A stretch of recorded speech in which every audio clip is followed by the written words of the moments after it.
Hi, thanks for joining us wherever you're watching around the world, and a very special welcome to Etihad Stadium in Melbourne, Australia, the final round of the World Grand Prix Series for season 2016. And what a season it has been. It's a year that has seen 7 different winners in the World Championship thus far. I'm joined in commentary for this one by a legend of the sport, former triple world champion Jason Crump, as the riders are now being introduced. Thanks very much, David. It's great to be here. You did look very quick on the bike yesterday, cutting some laps around here, Jason Crump. Yeah, and it was great fun. And as I've said many times, yeah, there's the World Championship points. You can see Greg Hancock's lead there is considerable over Jason Doyle, but even more so over Ty Wolfenden. It would take an absolute disaster for Greg to lose tonight, and an absolute perfect performance from either Ty or Bartosz Zmarzlik to steal the crown from him. So the veteran American certainly has 1 3/4 hands on the trophy already. We won't see the great American in action. There he is on screen until heat number 4. The starters for heat number 1, Slovenia's Matej Zagar will ride in red. Peter Kittelman from Denmark in blue from 2. Ty Wolfenden will appear. Gate 3, the white helmet colour, and Sweden's Andreas Jonsson will start on the outside. Of course, there are 20 qualifying heats, then the 2 semi-finals to be contested by the top 8 qualifiers, and the all-important grand final to decide the QBE Insurance Australian FIM Speedway Grand Prix champion. Track rode superbly in practice. Many people believe this track last year was the finest temporary surface on the World Grand Prix Series trail. Can't argue with that, and Ollie Olsen and his hard-working crew have produced the goods again. Yeah, absolutely. The track, when I was on there, nothing to complain about. A couple of little ripples, but these guys are the best in the world, so they'll be able to deal with that. It's going to make for some exciting racing tonight, that's for sure. Change of bikes for Andreas, actually. He's just made a practice start on one bike and come back and changed already, so obviously not completely happy with how that bike felt. It was Matej Zagar, in his early 30s, somewhat of a veteran now, capable of anything on his night, as regular followers of this series would be well aware. So Zagar lining up on the inside. Tremendous atmosphere at Melbourne's Etihad Stadium ahead of heat number 1 in the season finale. So here are the starters for heat 1, reiterating. Zagar in red, the inside. Hildeman, blue from gate number 2. Great Britain's Ty Wolfenden, white from 3. And Sweden's Andreas Jonsson in yellow from gate number 4. 4 laps of fury about to unfold at Etihad. If you've just joined our coverage, I am David Tapp, and beside me, the legendary Jason Crump, 3 times world champion, for expert insight throughout the night. And the starters imminent in heat 1. Can't wait. Greg Hancock watchful to see exactly what the track does during the commencement of hostilities. Jonsson so fast on his night. Ty Wolfenden has had 3 pretty ordinary Grand Prix by his lofty standards heading into this season finale in Australia. Zagar closest to camera. Away in the first race of the Australian Speedway Grand Prix. Not a lot of racing room on the first corner. A rider has gone down, and that is the Dane. Peter Kittelman has hit the dirt after 100 metres. Not the ideal way to start the night, that's for sure, but it was nothing spectacular. That's just a bit of an overslide for Peter there, and here we go again in the replay. Ty Wolfenden made a fantastic start. Zagar and Kilderman off the a tap from Zagar's rear end to Kilderman's front wheel there, helped him on his way a little bit. So probably a little bit more to it. Here we go again. Yeah, clearly a tap from the inside, so just enough to make the bike overslide, but a fantastic start from Ty Wolfenden there off gate 3. Not normally a place you would choose to be in race 1, that's for sure. He's, yeah, clearly across the riders on the inside, and Andreas Jonsson had to go there on the outside, so that bodes well. Heat 1, guys being able to get out and use most of the track already. I might point out too, at this event last year, there was only one race won from gate 2 the entire night. So it's proving to be slightly unlucky. Certainly Peter Kilderman would agree with that. Yeah, and again, gate 2 and 3 are normally not the favoured grid positions, especially early on in the night. And I guess by the stats, not the place you wanted to be at Etihad Stadium at any point of the night last year.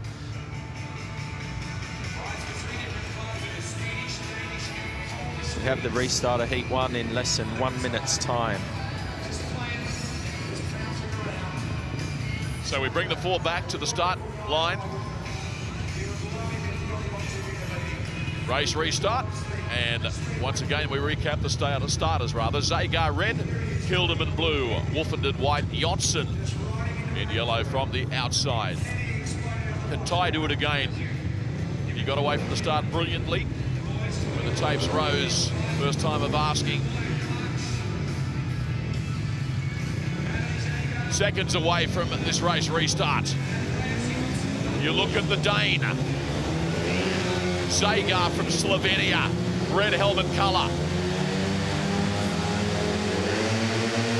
Underway again in Heat 1, and Wolfenden has got an absolute flyer from gate number 3, and the outgoing world champion takes the race lead in advance of the Slovenian Matej Zagar, really giving Ty Wolfenden some hurry up there as they come off turn 4 and back down the main straight.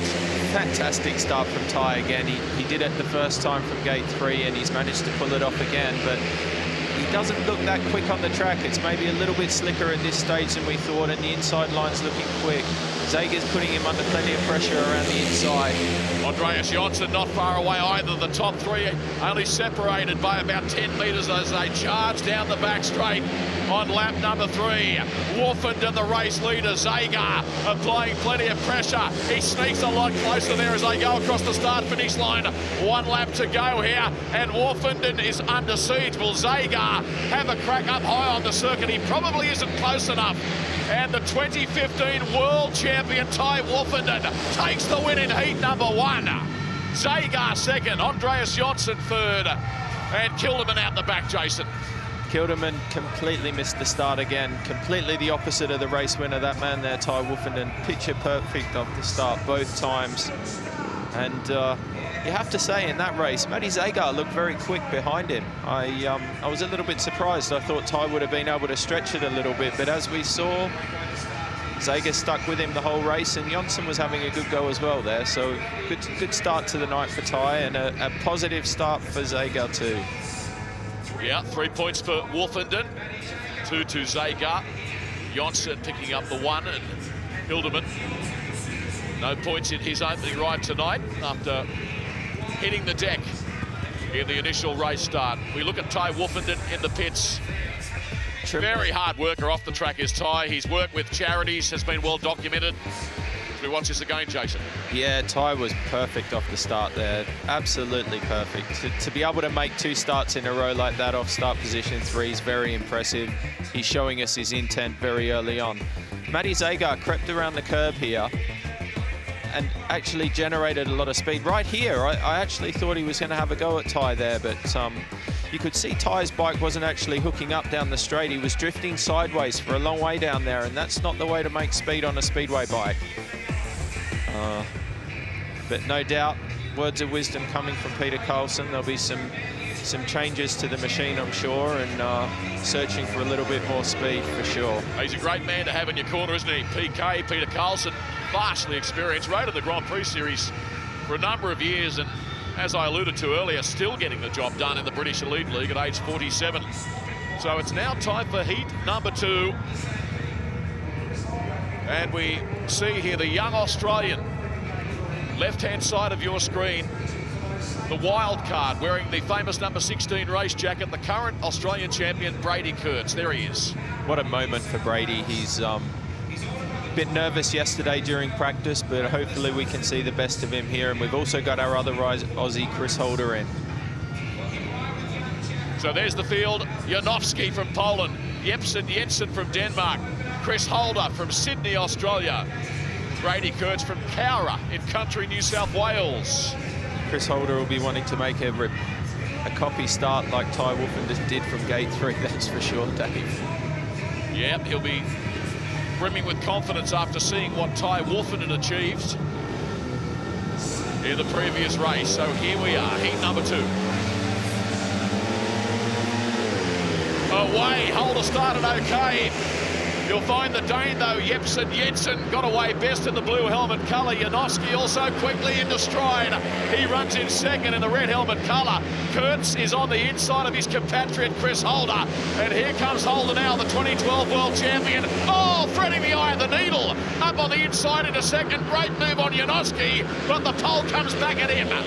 That's the Chris Holder we want to see. Chris has shown his intent from the first turn there. He put himself in a position and he's riding. This is a Chris Holder of old. Fantastic start from Michael Jensen. We didn't think position 2 was very good, but maybe it was just killed him, and Jensen's away and looking very, very fast. But Chris Holder has fought his way through to second place. The pace is a cracker out there. Last racing lap now in heat 2. And Jensen leads them comfortably, really. Holder is giving it everything in second as they sweep through the top turns for the final time. And Jensen from Denmark takes the race winner. Chris Holder in second, and Maciek Janowski from Poland in third. Out the back was young Brady Kurtz, who has probably never ridden that fast in his life. Well, there was a bit of contact. Brady and Chris actually, I think, made a bit of contact off corner 2 there, but nice start from Michael Jensen there, and a great race from Chris Holder. It's great. I'm so happy for Chris. He's you know, he's put that together, and that's a great start for him. Recapping them, Jensen, Holder, Janowski. There's the Dane. Done a good job over an extended period, and he's pumped, as you can see. Delighted with that. Look at this start from Jensen off 2. Oh, perfect. Beautiful start. Chris actually had a bit of contact with him, and he's gone past the corner there. Contact there again from Brady Kurtz. Yeah, Chris overlocked a lot there and put... Oh, actually, that was more than a bit of contact, wasn't it? That was serious contact and could have been nasty. Chris had a lot to do, didn't he? He did. He found himself in last position there into the 3rd and 4th bend for the first time and managed to get around the outside of Brady. Very clever move. Cut back up the inside of Janowski into the corner and put himself in a great position to secure a good second place in race 1. Showing plenty of aggression, the 2012 world champion, Michael Jensen on screen. He's looking pretty happy with things. Yeah, he's wrapped, as well he might be. So it is time for the 3rd heat. We're in the first round of heats here at Melbourne's Etihad Stadium. And another crack field involved in the action here, including Australia's Sam Masters, who gets yet another chance at Grand Prix level after a sensational season in Europe. Scored 5 points in this event last year, Masters. That's him on the left-hand side of screen. So it's Harris in red, Smarslik in blue, Everson in white, Masters in yellow. Great Britain on the inside. Smarslik, this rider on screen, so fast. At practice yesterday, he was scary to watch. Here's the form rider, in my opinion, Niels Christian Everson. This will be some race. Tapes in the air, and we are away again. And Smarslik, the pole, got a terrific start. Gate 2 is performing brilliantly tonight. Have a look at this on the extreme outside. Sam Masters, the awesome Aussie, is winding up the horsepower, having a big crack at the race lead. Niels Christian Everson is 3rd. This is a terrific race, as we forecast it would be. Masters looking up on the inside of Smarslik, Crumpy. Sam Masters didn't make the best of starts from gate 4 there, but was very, very clever on the first turn and got a great run. Here comes Niels Christian Everson putting Sam under pressure. Oh, he's got him up the inside. But Sam's turned back. He's having No, not quite. Didn't quite manage it. So Bartosz Marslik leads this field. Niels Christian Everson blockbusting charge into second place. Masters relegated a spot. And Great Britain's Chris Harris is out the back. You can see the gap between first and fourth. Bartosz Marslik, one of the world's quickest riders, and the checkered flag flies. That's not a surprise, because as you said, he was fast in practice yesterday. Good effort by Sam Masters and a good ride by Niels Christian Everson there to overhaul him for a crucial second place. Marslik has already been in 7 Speedway Grand Prix finals in his young career. That's amazing. 3 points to him, 2 to Niels Christian Everson, 1 to Australia's Sam Masters, and Great Britain's Chris Harris, rounding out that 4-rider field. The QBE Insurance Australian FIM Speedway Grand Prix from Melbourne's Etihad Stadium. One more race to conclude the first round of heats. Bartosz Marslik there. He'd be feeling pretty happy with himself. That was a fantastic ride. And here we can take a look at the start again. Bartosz made a pretty fair start there, had to get across Chris Harris, but have a look at Sam Masters here in the yellow. He's going for the big one right round the outside, and it almost looked like it was going to pay off. From the reverse view there, you can see Bartosz had a clear run into the corner, and here goes Sam round the outside. So, yeah.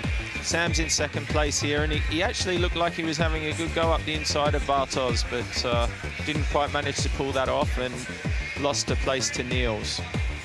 Lovely super slow-mo shot of the pole in full flight. Beautiful pictures emanating from Etihad Stadium. Good to have you with us wherever you're watching our coverage around the world. Fox Sports in Australia and many other countries around the globe, live into Europe. Greg Hancock, there he is, leading the World Championship on 134 points in advance of Doyle and Wolfenden. And Greg comes to the tapes. You're looking at him now. If he wins this heat, he will have an unassailable lead and be crowned World Champion for the 4th time. Yeah, Greg's got 1,001 things going through his mind at the moment. It's a position that it's a tough position to be in, you know. It's I've been there, and there's nothing worse than these moments just before you come under starters orders. There's so many things running through your mind, and I'm sure even with Greg's experience, he'll be suffering a little bit at the moment for sure. Well said, Jason.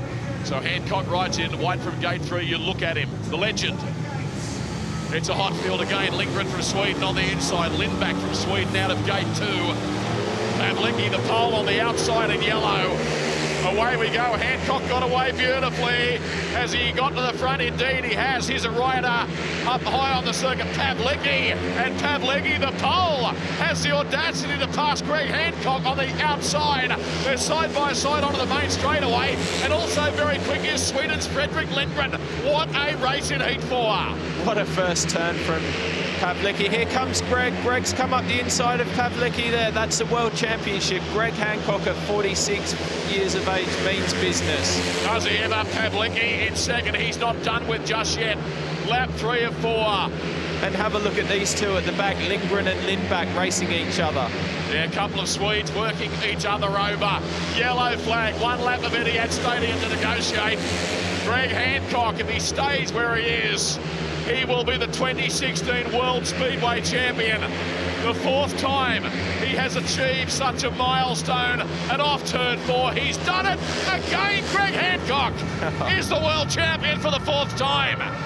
What a way to do it. He fought and put himself in a position there where he had to overtake Pavlicki, and look at him, absolutely wrapped for Greg. Thoroughly deserves it. Outstanding professional. What more can you say about the man? He's an absolute freak.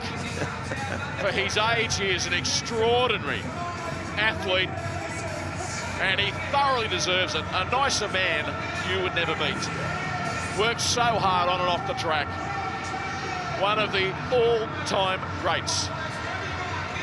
You say Greg, he is a nice guy, but there's one thing that Greg is. He's a hard but fair competitor, and Greg's respected by almost every rider in the world because of the way he's conducted himself on and off the track. He was a pleasure to race against in in my heyday, you know, Greg and I fought hard for race wins and championships along the way, and couldn't happen to a nicer guy. I know it seems, I suppose, strange celebrating the World Championship after just 4 heats, but of course, it's vital you keep watching. There are so many other things to unfold here tonight. Here's his Greg Hancock, the adulation from his crew and the fans. Gee, I wish he'd have a good time, Greg. He doesn't look happy. Oh, come on. They call him the Grin, that's his nickname. And right now, can I tell you something? He's smiling like a carpet snake in a foul house. Yeah, look at that. The mechanics put a hell of a lot of effort in as well, and they deserve a lot of credit for the work they do. Ty Wolfenden, outgoing world champion, one of the first on the scene to congratulate him.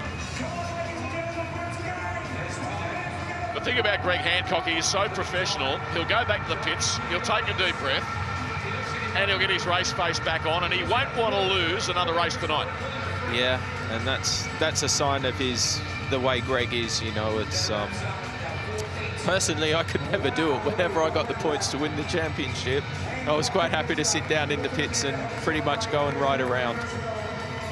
But we'll see what it does to Greg tonight. But again, the way he looked in that race, you wouldn't argue against him going through the card, or certainly putting himself into the final in tonight's event. 202 Grand Prix starts, over 2,500 points. There's the recap of heat number 4 for you. Hancock 3 points, Pavlicki 2. And the points thus far in the event.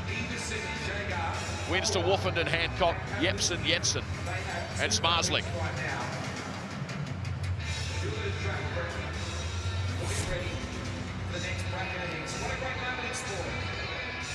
'87 Grand Prix finals he has qualified for in his career for 21 wins, and he's averaging Grand Prix competition 12.45. There is no one else even close in the current group of riders. Yeah, Greg's been congratulated, I think, by everybody in the pits, but what a start from the veteran. Meant business from the word go, put himself there, thought he was probably in the best part of the track, but young Piotr Pavlicki's gone around the outside of him, and to show Greg's commitment to win this championship, he fought back and he managed to overtake the young Charger up the inside, and the rest history. That's his 4th World Championship win, done and dusted. That was his 430th heat win in Grand Prix competition. 430. That's just staggering. I don't know where you're getting these stats from, Dave, but they're pretty impressive. Steve Brandon does a great job compiling the stats.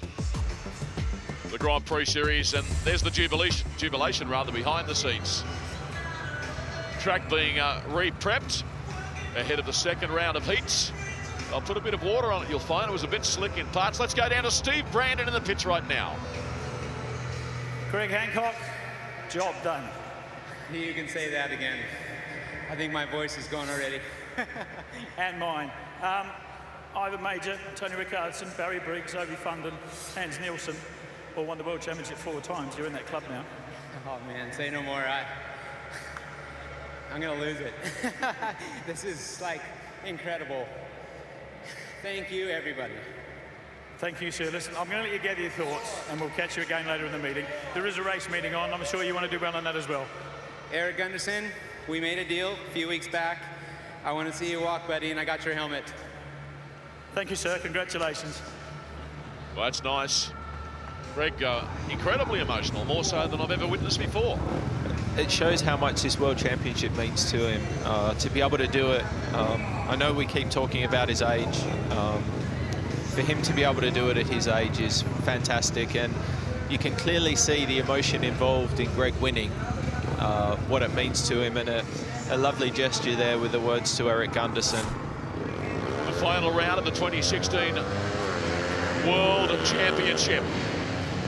A World Championship that began in Slovenia back in April of this year, and the world's top riders have traversed the globe in search of the Holy Grail, the FIM Speedway World Championship.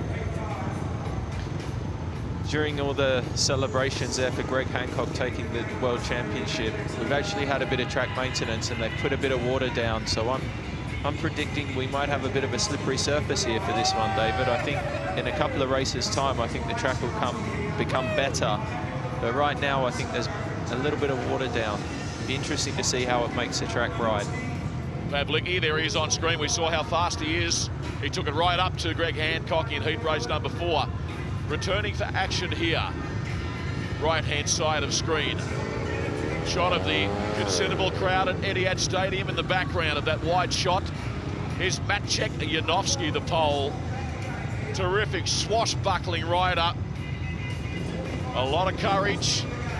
And of course was a finalist in this corresponding event last year. You look at the pole in the meantime, the other pole, Pavlicki, heat race number 5. So Pavlicki in the red helmet colour from gate 1, Zagar in blue from gate 2, Janowski in white from 3, and Christian Everson, the Dane, in yellow from gate number 4. It's going to be a very, very tough run to the first corner here for Niels Christian Everson off gate 4. Well, gate 3 has been performing brilliantly, as has gate 2. So on that basis, Zagar. And of course, Janowski would be looking forward to the tapes. Flying. Here we are, heat 5. Pavlicki away okay. The charge for the first corner intense. Zagar didn't get the best of starts. We can see here Janowski, the pole, and his compatriot Pavlicki on the outside. No, in fact, it's Niels Christian Everson, my apologies. The Dane Niels Christian Everson goes to the front. Can he stay there is the big question. Well, I was completely wrong about that, but Niels went straight to the outside dirt line and got himself out of this slick and slimy inside line. Maciej Janowski's putting him under a bit of pressure, but can't quite get to the part of the track that he needs to be on. So one of the real form riders coming into this Grand Prix tonight in Melbourne, Niels Christian Everson, leads comfortably in heat number 5. Janowski is in second, about 8 bike lengths behind the race leader. And Pavlicki in third. And something's wrong with Zagar's bike, you'd think. He is really struggling in 4th. You'd have to think so, but a great corner by Piotr Pavlicki to go around the outside of Maciej Janowski. I don't know what Maciej's doing down there on the inside. It's not really the part of the track to be on at the moment, that's for sure. I would think that he could be suffering from something mechanical as well. Yeah, there wasn't a lot of traction down there. Niels Christian Everson found the traction and the fast way. A barnstorming charge to take the race lead after missing the gate. He came from the clouds and swept around the outside to take the lead. So Christian Everson, he picked up 2 points in his opening ride tonight, now gets 3 points in his second. Pavlicki second with 2 points, 1 point to Janowski in third. And Everson 5 for the meeting thus far, as I've suggested. Pavlicki with 4 points beside his name after 2 rides. I thought the outside grid was going to be a bit of a hindrance there for Niels. He didn't get the best of starts from the word go, but as we can see in the replay here, he's gone pretty much with Janowski a little bit behind him. But from this point on in the corner, you can see he's on the darker, drier dirt on the outside there, and he just manages to generate enough speed to pull it across the front of Maciej on the way into turn 3. And to be honest, once Niels got in front, he actually looked quick. He was carrying a lot of speed, building his momentum up. As the race progressed, Janowski started to pull himself closer and closer to the inside, giving Pavlicki the opportunity to repeat the sort of move that Niels pulled off earlier in the race. Winner of heat race number 5 on screen, Niels Christian Everson. Did it in fine style. Tonight, his 70th Grand Prix start. He's had 5 wins in his career.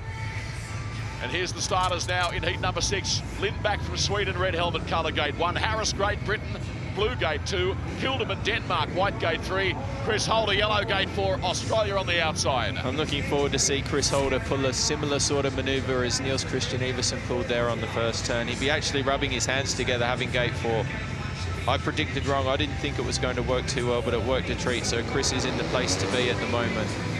Let's just hope we see the same Chris Holder with the same amount of aggression as he carried in his first race.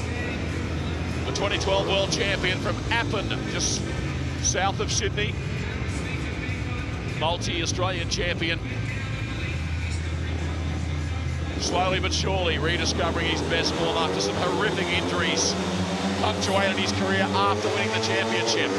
Away in heat number 6, Lindback got away well on the inside of the red helmet colour. Holder very aggressive. Oh, gee, there's some action in this race on the first lap, let me tell you. It is all going on. Antonio Lindback from Sweden is the race leader. Back onto the main straight, and Chris Holder involved in an epic tussle for second. Chris didn't make a good getaway. Lindback was away well from the inside, killed him. I don't know what he tried to do there on the first turn, but he almost collected Chris Holder and Chris Harris. Lindback out in front, riding on the good line, but here comes Chris Holder. He's starting to generate some speed around the outside. Will he be able to... Oh, Lindback's locked up there, so here comes Chris now. Yeah, Chris got a great run off turn 2. He closed the gap somewhat. The Appin Express in pursuit of the Swede here. Across the start-finish line, Antonio Lindback is the leader. Holder looking for the big cutback. He comes a bit closer as they head down the back straight. Lindback still in charge. Holder giving it everything. He'll cut back again. The checkered flag is poised. Holder! Yeah. Chris Holder on the inside got the job done. What a ride, Chris Holder. The Aussie has come from the clouds to take the win. Wow. A classic cutback off turn 4. Get me a Panadol, Crumpy. I'll tell you, that was a great manoeuvre from Chris. I didn't actually think there was going to be enough grip on the inside line on the exit of turn 4, but Chris went in deep and turned the bike so hard, got his wheels in line early and dragged Race Lindback to the line and beat him, I would say, by about half a wheel length in the end. Well, maybe a bit more, actually, in the end. Fantastic ride by Chris. We spoke before the meeting, David, about his determination, and I was so happy to see Chris ride the way he rode yesterday in practice, and that form has carried over for today. He's had tricky starting positions. He's been off the outside a couple of times. He's going to pull himself back to the inside starting grids, and hopefully that can hold him in good stead for the rest of the night. But it's so good to see Chris Holder racing aggressively again. Just saw a shot there of Shane Parker in the pits working with him. Of course, Shane had a long and distinguished career racing in the UK. So Holder 3 points, and that takes his tally for the event thus far to 5. After 2 rides, and the Australian very aggressive tonight. Great to see. Yeah, absolutely. There's his young brother.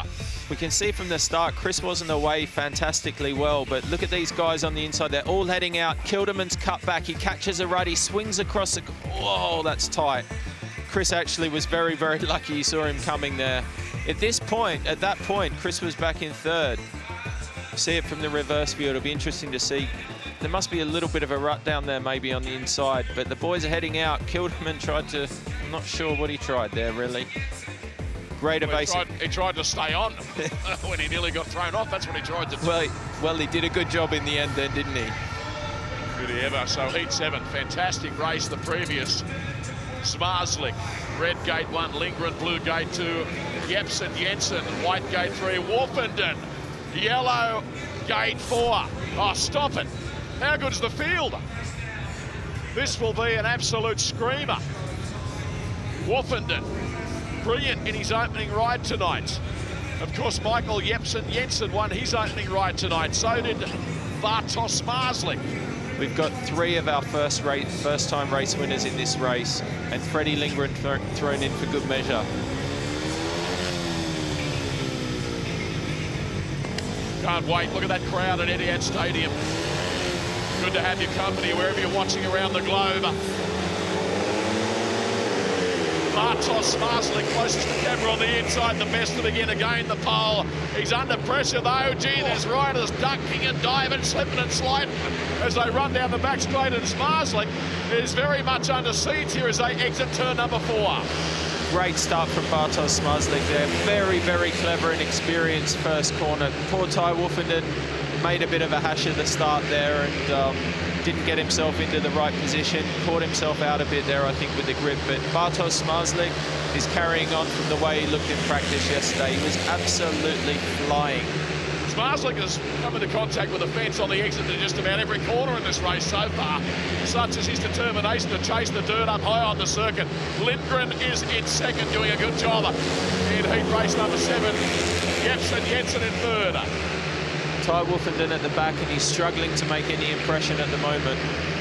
But Bartos, Zmarzlik, Jason Crump, an emerging superstar in this sport, off turn number 4, and takes a comfortable win in heat race number 7 after a chaotic opening lap. A chaotic opening lap, but a very, very clever opening lap from that man there, Zmarzlik. It was a very, very experienced manoeuvre he pulled off on the first corner. He knew he had to get out to that grip, the dirt line, and he managed to do it in a smooth and controlled way. Some people would suggest it didn't look that controlled. I thought it was perfectly controlled. When you take into account what Kilderman did in the race before, I thought he did a great job of it. I'm only messing with you, Jason.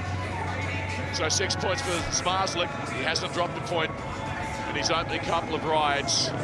Gee, he's good, isn't he? Look at that start. He was right there on the inside. Lindgren was in a good position. Ty Wolfenden actually picked up there. Okay. And here we go. Zmarzlik's gone in tight, pushed himself up to the dirt, exactly where he needed to be. The guys on the inside actually got away pretty even. Clever corner. Bartos has just moved out enough. He's not right out where Lindgren is, too far. Ty's out in no man's land there. Just a great run. Very respectful young man, Bartos Zmarzlik. And as you said, he's clipping the fence. When you're 19, 20 years old, David, that seems like fun. And he's doing it for fun. You can see that. Beautiful pictures. Bartos Zmarzlik, right down the name. You're going to be reading and hearing a lot about this boy over the next 15 years. Now heat 8 to conclude the second round of qualifying heats. Next on the track, Andreas Jonsson from Sweden will ride in red from gate 1. Brady Kurtz, the Australian wild card, in blue from gate 2. His compatriot Sam Masters from Newcastle in the New South Wales Hunter Valley rides in white from 3, and the 2016 world champion for the 4th time in his career, Greg Hancock, California. Yellow helmet, gate number 4. It'll be interesting to watch Greg's mindset here in the first lap of this race. We'll certainly be able to see if he came here to win the World Championship, or if he came here to win the World Championship and the Speedway Grand Prix in Australia. I'm pretty sure I know the answer to that question. Here we are. The Aussies in the centre. Underway. Let's begin on the inside, Andreas Jonsson. And we can see cutting back there on the inside of the speedway, Greg Hancock, but the challenge is on from young Brady Kurtz. The Aussie's gone to the front, the Australian champion, albeit briefly. But the old master, Greg Hancock, has used all of his experience there and used the shortest way around the track to take the lead. Andreas Jonsson coming back at him on the outside now. And Brady Kurtz a bit overzealous there and finds himself at the back. I think he's just trying a little bit too hard at the moment. But I think you're right with Greg Hancock. I think he did come here to win 2 championships tonight, the World Speedway Championship. We'll see here how desperate he is on the last lap. He drives hard off turn 4 on the inside of Andreas Jonsson. The speed looking really fast in this race. Hancock giving it to him on the inside, however. They're separated by a couple of metres as they charge down the back straight. The last time in this one, the Swede is going to get the cash and takes the 3 points. Andreas Jonsson the victor. Greg Hancock in second.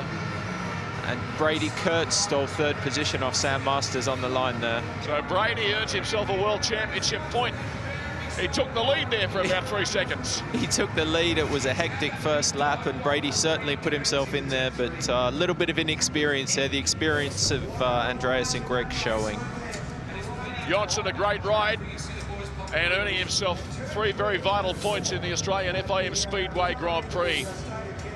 Did a wonderful job, had to fend off the challenge from Kurtz, and then, of course, Greg Hancock. It was a great ride by the Swede.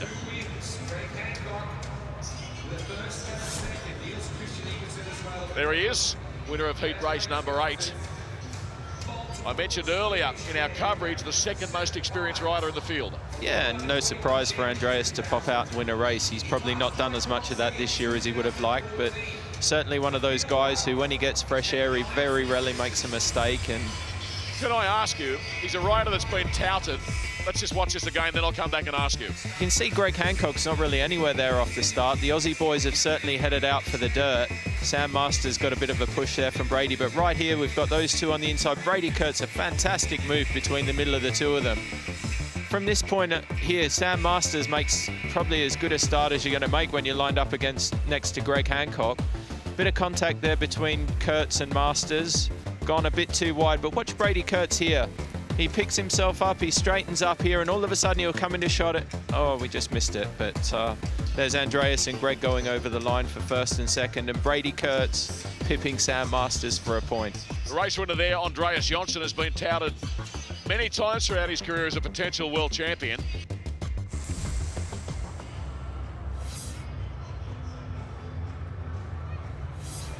Lead race number 9. Thanks for joining us. Hope you're enjoying the action of the QBE Insurance Australian FIM Speedway Grand Prix. We're now into the third round of qualifying heats, and this race promises to be an absolute cracker. So recapping the starters for you: Chris Holder, Australia, red helmet colour, gate 1. Greg Hancock, the United States of America, blue, gate 2. Matej Zagar, Slovenia, white, gate 3. Bartosz Marslik, the unbeaten Bartosz Marslik from Poland, in the yellow helmet colour, gate number 4. I guess we're going to really see how much Greg Hancock wants to win the Australian Grand Prix for a third time in this race. I think I can tell you how much that is, David, but this is one of those races that you come across in Grand Prix Speedway that just blows you away, I'm sure.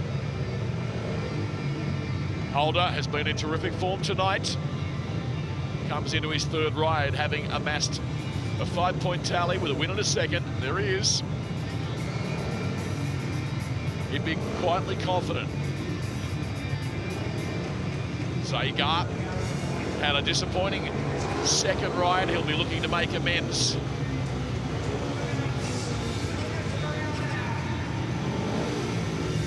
The view from the pits.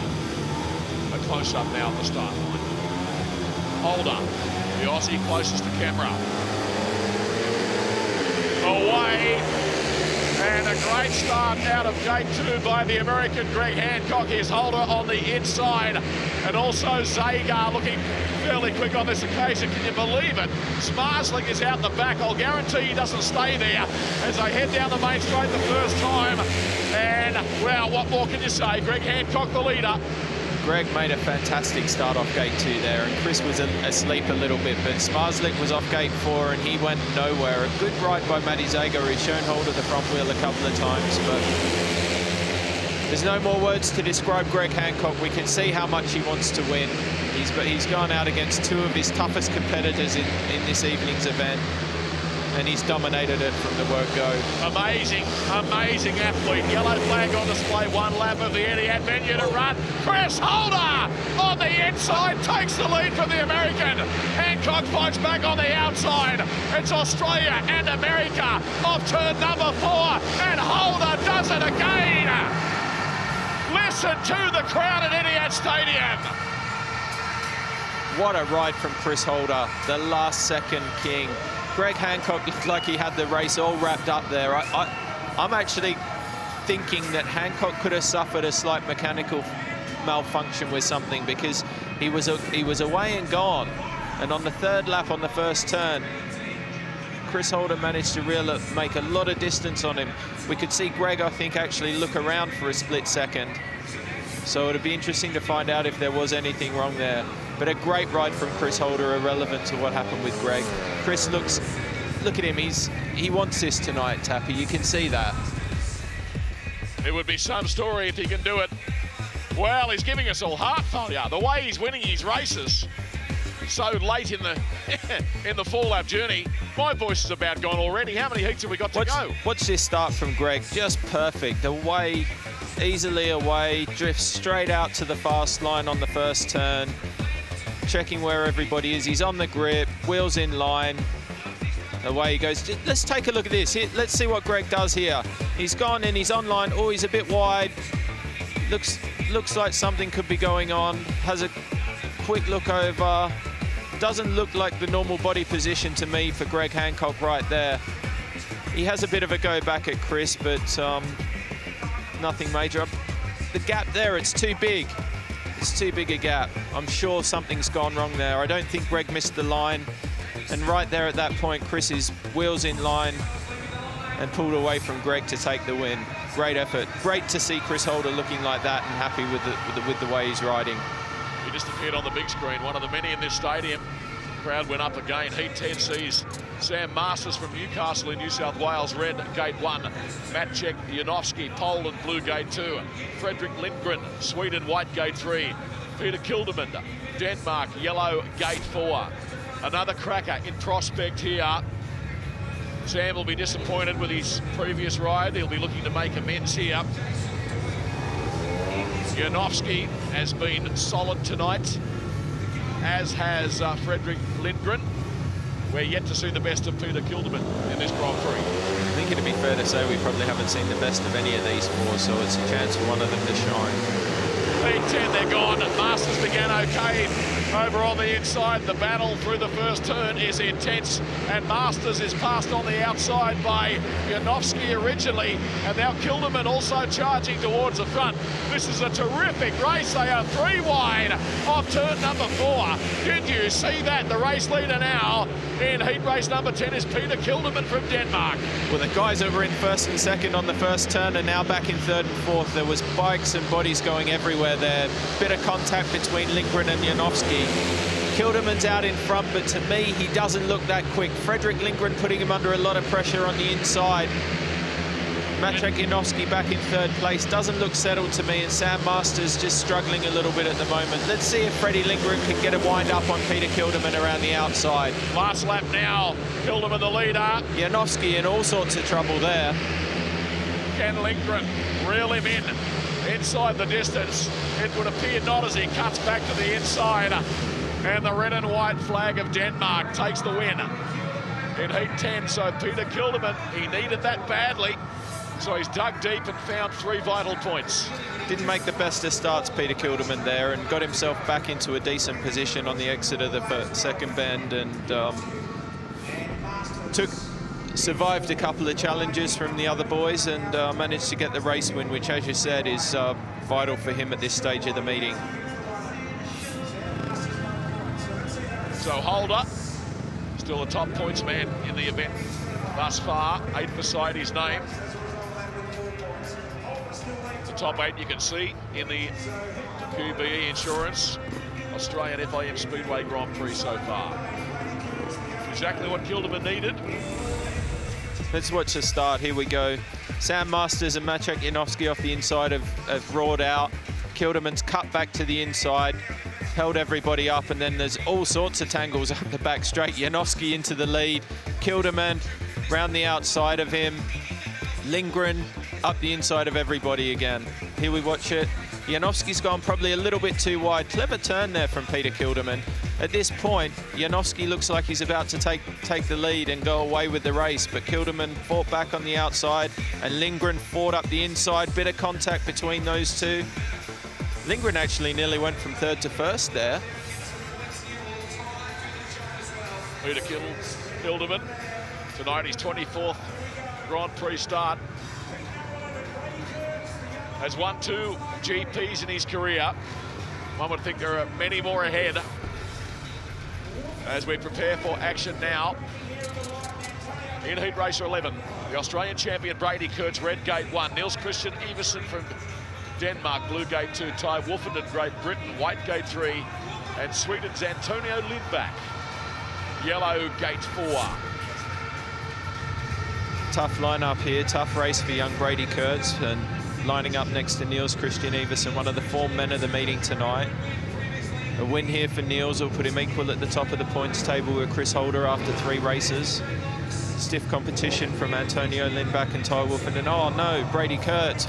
Bike problem here for Brady Kurtz. I think he's I think he's broken a chain at the start line. No, that's a disqualification for Brady. Disqualification for Brady. He's exceeded the 2-minute time allowance there. So I'd just about bet you that his chain snapped. There's no rear chain on the back wheel. An unusual place for that to happen at the starting line. One of those crazy things that you would never ever expect that to happen. So Max Frick will come into the race as the first reserve, the reigning World Under-21 champion, and I'm really happy that he gets a chance to ride here tonight. Current World Under-21 champion, Max won that championship, what are we talking about, a month ago now. There's the chain, there's the offending chain. Very, very unusual for that to happen, Tappy, before the race has even started, barely under racing orders. But as you said, a great opportunity for Max Frick to take his first Grand Prix race. Something of a milestone here too, folks. Max Frick is the 200th rider to race in a Speedway Grand Prix World Championship event. The 200th rider, Max Frick, tonight, as he comes into this race by virtue of being first reserve following the demise of Brady Kurtz. Let's see how he goes. So here we go. Well, this is a big opportunity for Max. Pretty local boy as well, Tappy. He's from the Melbourne area, and there he is taking his place in Gate 1. Not a bad starting position to have either in your first Grand Prix race. I'll say that again. The horns around the stadium blowing profusely, Jason Crump. Yeah, absolutely, and so much so they'd give a Panadol a headache. Here we go, Max Frick. Lead 11, Ty Wolfenden back out there. Niels Christian Everson has scored 5 points in the Grand Prix so far. Away now, and Everson began well in the blue helmet colour, but Wolfenden began better. Wearing the white helmet, he charges down the back straight. Have a look at Antonio Lindback, will you? The Swede on the inside, letting it all hang out and making a real nuisance of himself. He shoves Niels Christian Everson up track. Great move there by Antonio Lindback, but a fantastic start from Ty. Here comes Antonio. Oh, he's got some speed on Ty. So race leader, Great Britain's Ty Wolfenden. And here comes Everson. He's not out of it either. Lindback's throwing all he can at Ty Wolfenden. Ty's making a couple of starts, but doesn't look exceptionally quick on track to me. Lindback's going to have a go up the inside here and see what he can do. Ty's gone too wide. Lindback's through. He does a Chris Holder and cuts back brilliantly. Now Wolfenden returns the favour superbly. And the 2015 world champion in front, albeit briefly, as Lindback comes back on the inside. What a race here. Lindback on the line. Flag, and the Swede takes it. Antonio Lindback, what a ride. Takes the win. What a race to witness. We had 3 or 4 or 5 lead changes there. Ty, as I said earlier in the call, Ty didn't look that quick to me. You did say that. Lindback, outstanding. 3 points, Wolfenden 2, 1 to Niels Christian Everson. Everson may be a little disappointed with that. Max Frick, by the way, was 4th. There was so much going on up front, we hardly mentioned him in the call, but I'm sure he had a good time. Well, he should have had a good time, because what a hell of a race to watch from 4th position. Probably disappointed with the result, but not a bad race to be involved in. Great ride by Antonio Lindback. Ty Wolfenden, I felt, opened the door for him a little bit. Ty made a fantastic start. Managed to get across the top of Niels there on the way into the first turn. And from this position, it looks pretty fair. But here comes Lindback. Exits well off turn 2. Gets the run up the inside of Everson here. Niels tries to fight back on the outside, possibly just not quite enough drive there. Fantastic turn. Antonio Lindback can do these sort of things on a motorbike. I've seen him do this sort of thing many times. Inside run up the straight. Ty Wolfenden glancing the fence to get himself into turn 3. From here, Ty, I would have expected Ty to pull away, but we can see here Lindback follows him into the corner, into turn 3. Turns the bike early. Sets himself up. Ty's still on the outside, probably gone over the off camber a little bit. Rides a tremendous turn here, Ty. Puts his front wheel right over the wooden inner edge. Rides in the grip where no one's been, but Lindback turns back and straightens himself up. Look at Ty drifting. Lindback's got his wheels in line and drives through on the inside. Tyre again, doesn't quite go as wide. He's inside his tyre mark, but just a little bit too far with Lindback driving so hard, just a little bit tighter on the corner than he was. And have a look at all that hair. How jealous am I? How jealous am I, Crumpy? Well, I used to have hair similar to that myself, but not now. You're still going all right. You've got more product than Woolworths too. Pavlicki in red from gate 1. Johnson blue gate 2. Harris white gate 3. Jepsen Jensen yellow gate 4. It's a tight race here. We've got 3 riders on 4 points, so any of these guys that win the race can put themselves right up into the top 3 scorers for this evening's event. Look forward to this one with no little expectation. Pavlicki on the inside. Johnson, last start winner. Jepsen Jensen's beating for the touch. Oh no! Pieter Pavlicki has broken the tapes. He will most certainly be excluded. And he is filthy. Look at this from the start. Andreas actually creeped a bit. No distraction to Pavlicki. He's looking the other way. He's just taken a chance there. You can see Andreas creeping a little bit, and Pavlicki just went straight through them. Tapes didn't move a millimeter, and he's just had a crack. Poor old Chris Harris wore the ribbon around the neck there for a little while. This gives our second Australian track reserve, Chris Holder's younger brother Jack, the opportunity to grace the circuit. Oh, this is so good, isn't it? Young Jack Holder. Big brother Chris going there to give him a pat in the back and G him up a bit. The coolest speedway riders you're going to come across, these boys. Nothing seems to bother them. Don't tell me Chris is giving him a lend of a bike. No, doesn't look like it.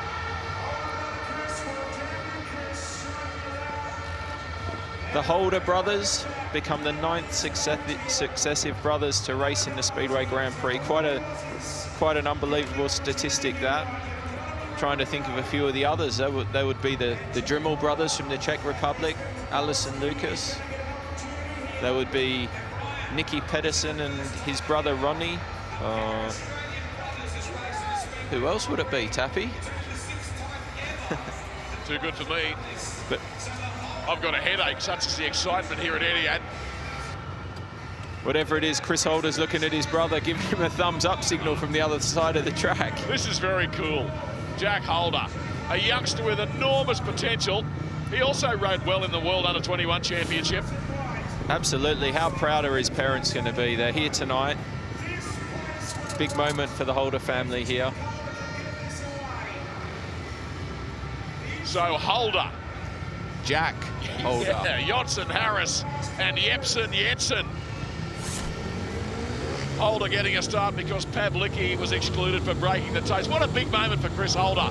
Watching his young brother. Look at Jack looking to the gods. Help me, sir, help me. I bet Chris is more nervous now watching his brother than he is for himself. Oh, this is great. This is sporting theatre at its best. So Holder on the inside. Another 4 laps of fury. He gated well. Jack Holder, the young Aussie, goes to the front. You're kidding. Jack Holder, race leader. Down the back straightaway the first time. Here come the challengers, though. Chris Harris is grinding away on the inside in a yellow helmet colour, though. Michael Jepsen Jensen has taken the lead, but Jack Holder is giving it absolutely everything in second. Jack Holder went into that race with a plan, and his plan was to ride right round the inside line on the first turn. Very, very clever, keeping Andreas Johnson and Chris Harris behind him. Bit more experience with Michael Jepsen Jensen to get past him, and here comes Andreas Johnson challenging him up the inside, but he doesn't quite have the speed there. What a moment for the Holder family tonight, as we see young Jack still maintain second place on the racetrack. The leader is Michael Jepsen Jensen from Denmark. Young Holder doing a fantastic job in second. This is somewhat of a fairy tale. The checkered flag is poised. Jepsen Jensen's going to win it, and Jack Holder finishes in second. A remarkable effort by the young reserve, and the crowd has gone nuts. What a ride for Jack Holder. He's a 201st Speedway Grand Prix rider, and he's gone out in his first ever race and finished in second place. Great effort for Jack Holder. Showed experience, and poise on the first turn to be able to commit to the inside line and actually led the race onto the back straight. Great effort, Jack. Yeah, very heady ride by young Jack Holder. 2 World Championship points coming into the event as the reserve for that race. Well done. So Chris Holder still the top points man in the event so far at the completion of 12 heats. So things going along nicely for the Dane, Michael Jensen. Now with 7 points after his 3 rides. Let's have a look at the start. Jack Holder made a fantastic start from gate 1, and as I said, he's committed to the inside line on the first turn. Right there, he looks like he's in a really strong position. Jensen cuts through the middle of Chris Harris and Andreas Jonsson straight to the dirt where he wanted to be. But young Jack Holder's he's clearly in front there, just a little bit of experience and track knowledge because he hasn't been out yet. Showed, hugged the inside line. Jensen's away, but he did a fantastic job for 4 laps there to hold off Andreas Jonsson and Chris Harris. Your thoughts on the racetrack at the moment? Obviously, they're doing some prep at the moment. It's gone quite slick in parts, hasn't it? It's very slick on the inside. It looks very slick on the inside, and I see where the riders are riding. They're actually not hitting where it looks like the deeper dirt or heavier dirt is at the moment. It seems to be more about maintaining your corner speed and not locking up. And Michael Jensen there, he's doing a good job of it. It's his sort of track. He's a bit of he opens the corner up well and keeps the bike running nicely. Okay, we're hearing some news through. Let's try and make sense of this for you, that Greg Hancock has been disqualified from the results in Heat 9.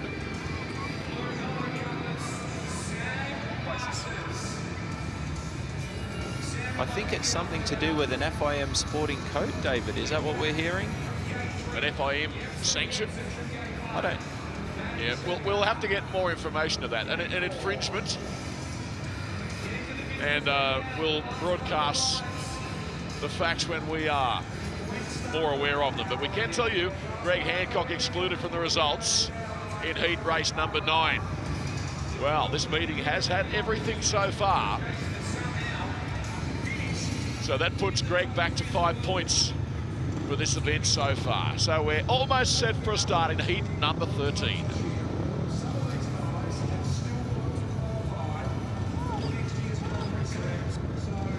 Here's the starters now. Michael Jensen, Denmark, red gate 1. Sam Masters, Australia, blue helmet colour gate 2.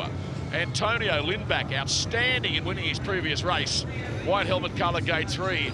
Matej Zagar from Slovenia, yellow helmet colour gate number 4. Lindback with the flowing dreadlocks backs away from the starting tapes.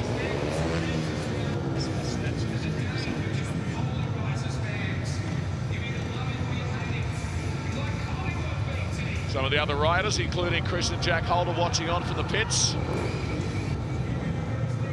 Look forward to this one. Jensen having a pretty decent meeting. The Dane on the inside. Masters will be looking to make a statement in this race. He's been a tad disappointing. Jensen away good on the inside. Masters not too shabby either. Oh, Lindback is down. The Swede is down midway between turns 1 and 2. I can tell you he's moving around, has gone partially under the air fence over there. We saw there the Dane, Michael Jensen, the best to begin. Masters was quick and very much in the hunt, heading towards the back straight for the first time. We're able to take the replays very shortly to see what the outcome was of that. We are hearing Antonio's conscious. Here we go from the reverse view. Antonio's made a good start. Jensen on the curb around the inside. Sam picked up a bit of a rut. No malice there at all, just picked up a little bit. Antonio's on the outside. Unfortunately, typical first bend incident there. You don't want to be going to the air fence any time, but you certainly don't want to be following your bike in there either. No, not at all. We can see from this angle, Sam's just picked up a little bit. Antonio's on the outside. Be a very difficult decision for the referee to exclude anybody for that. They won't be. All 4 back. Sam Masters got away well. Good entry to the turn from Jensen. Sam's just, there you go, just straightened up a little bit. Antonio runs out of room. Basically, lays the bike down before he hits the fence, but he still went in with some force. There's Antonio. Have a look at that hairdo. That's Antonio walking back, all 4 riders for the restart, walking back with the race director, Phil Morris, there. Maybe he wasn't too happy about a part of the track there, because you could clearly see Sam picked up a little bit. Nothing intentional, as we've said. He manages to give Frederick Lindgren a big smile as he walks past. Freddie slaps him on the back. I thought one of his strands of hair slapped Freddie in the eye. If that was the case, Freddie would get concussion. Stop. There you go, Sam Masters apologising there. He knew he made a bit of a mistake. He's just said, hey, buddy, it was a track, really, not me. We'll take you down now to Steve Brandon, our man in the pit. Steve. Thanks, David. Yeah, I've just spoken to Phil Morris in this little interval here, and he's told me that the reason Greg Hancock was excluded by the FIM referee in Heat 9 was that he wasn't making a genuine attempt to race. Now, it's quite a tough call. It's hard to sort of look at it on a very fast racetrack with the speed that Chris Holder was got, but the reason for the exclusion was not making a genuine effort to race. So, Jason, well, I mean, we're going to sit here again in a minute, guys, but Jason, we'll just have a chat about it. What's your take on it? I don't think any of these guys don't try to race, do they? Well, I'm a little bit surprised. I called it during the race. I thought Greg actually had a mechanical issue. I could clearly see that he slowed on the way into the first turn on the final lap.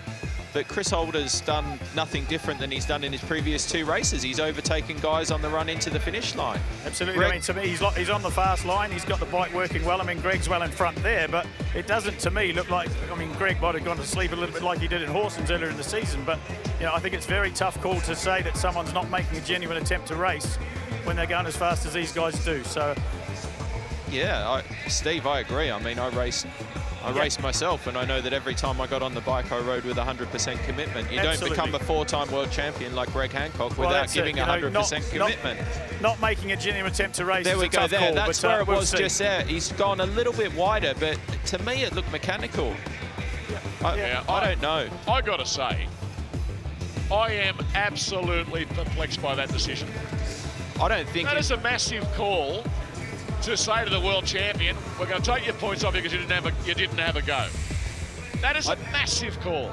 I don't actually think I've come across that in my Speedway career. Maybe I'm wrong, I don't know, but I can't remember any instance like that. I am speechless, and that's a first. Wow. That's unprecedented. Heat 13. Jepsen, Jensen, Masters, Lindback, Zagar. Second time of asking. Looking forward to this one. We're getting some real charges in this race. I'm interested to see how tight Jepsen Jensen's going to go into turn 1, because that time I can see from our commentary position his rear tyre mark is very, very close to the inner edge. He almost had his front tyre on the Etihad Stadium turf, and I think that the groundsman here would probably be pretty annoyed if he did do that. I'll tell you, I'd love to hear what Greg Hancock's got to say about that. I want to have, yeah, me too. I'm very interested to hear what he says. But here we go for the restart of event 13. Jepsen Jensen got away best on the inside. Lindback not too shabby either. The Swede cuts back on the inside. Masters is in the mix as well. And charging on the outside is the Slovenian Matej Zagar, who now goes to the inside of the Dane Jepsen Jensen. Good speedway here. The Slovenian flyer Matej Zagar is the leader. Jepsen Jensen is not done with. He grinds away on the inside, and Lindback, isn't he fast? Lindback's fast, but the fastest man at the moment's Matej Zagar. Like we said before, you never know which one you're going to get, but Michael Jepsen Jensen put himself in the right position there, but just missed his exit marks on the second bend and allowed Zagar to get up with him, but he's having a fair crack at him here. But Zagar's riding a great line. He's covering Jepsen Jensen everywhere. Sensational speedway at Etihad Stadium. Here's Lindback. Lindback, the Scandinavians are side by side down the back straightaway. Lindback's got the better of it. Well, Jepsen cut back on the inside. The checkered flag is out. Matej Zagar has taken the win. 3 very valuable points to the Slovenian. Lindback, determined ride. You'll find that he was second. A proverbial will nut in advance of Michael Jepsen Jensen. How was the action off the second turn there? I think we changed leaders a couple of times in that race, Tappy, before we done a lap. So 3 points to Matej Zagar. Gold for him. Lindback was second. You see the leaderboard, and we now have 3 riders equal on 8 points. Lindback and Jensen have had 4 rides. Of course, Chris Holder only the 3 rides. But Mete Zagar, now, what we tend to see with this guy, when he does this, he kicks on and goes on with it. As we saw there, Jepsen Jensen made a great start from the inside. He's headed straight out, but he's just not quite got the run he needed. Zagar's charged up the inside here. Let's watch him again from this angle. We'll see if he goes, yeah, not quite, but he's certainly gone from gate 1 to 4.5 there on the exit of the turn, allowing Zagar to get up the inside of him. They charged in here. Jepsen Jensen's going for the dirt, but first race after a track grade, not quite enough there, but couldn't quite pull him in. He made a bit of an error again there, Jepsen Jensen, and actually picked it up on the way out of the corner. At this point, Lindback looks out of it. It was Frenetic Speedway, Jason. There's the winner, Mete Zagar. Very good rider, as we know. Capable of absolutely anything on his night. And Zagar tonight contesting his 76th Speedway Grand Prix. Here's the next race. Kilderman, Denmark. Pavlicki, Poland.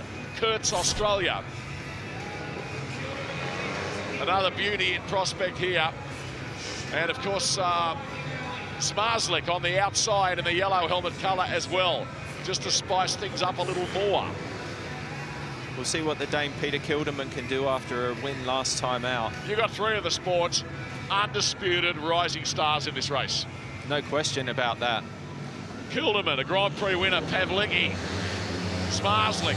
Can't wait for this. Waves in the air. Kurtz moves slightly at the start. Let's see how it transpires. Kilderman, the Dane, has gone to the front. Here come the challengers. Pavlicki squeezed by on the outside. Also looking quick out there is Zmarzlik. He's in 3rd. And the young Australian Brady Kurtz is 4th, but not that far away from the lead. This race is going to open up now. Good first lap there from Piotr Pavlicki. Zmarzlik's building his speed up on the outside, 3rd to 2nd, and he's having a go at Pavlicki around the outside. Here he goes. Look at this. Zmarzlik's winding it on. Brilliant Speedway. Zmarzlik and Pavlicki, the 2 poles. It's a slugfest as they head down the back straightaway. And Bartos has gone to the front. And Brady Kurtz overtakes Peter Kilderman there, but he's run a little bit wide. Tremendous Speedway. Last racing lap now. Bartos, Zmarzlik. Great manoeuvre by Brady Kurtz up the inside of Kilderman there. He's going to drift it wide again. No, just enough to keep Kilderman out. Great race, great ride by Bartos Zmarzlik there. He is the most exciting young rider I have seen come on the scene for a long time. Yeah, for sure. And like on the first lap there, you have to think he was almost out of the race. He was a long way back, and within 2 laps at outside line, building his speed up, straight to the lead. You'll have every league club in the world trying to sign him. Zmarzlik, 3 points. Pavlicki, 2. Kurtz, 1. Good ride, Brady Kurtz, the Australian champion, having a big crack there. Reminding you, the rider he passed, Kilderman, did win his previous heat. So Zmarzlik now the top boy in this meeting after 4 rides on 10 points.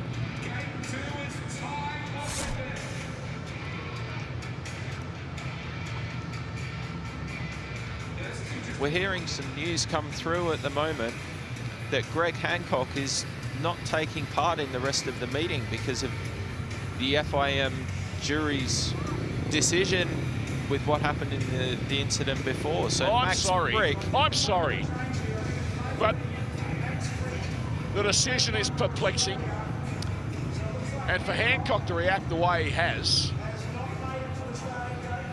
well, I am lost for words. Well, there's obviously a reason for it, Tappy, and whatever the reason is, I'm sure there's plenty of discussion going on in the pits, and I'd like to actually have a word with Greg, hear what Greg has to say about it, but it does give Max Frick another opportunity to get out on track. So Max Frick, the Australian World Under-21 champion, first reserve for the meeting, comes back in for his 2nd ride tonight.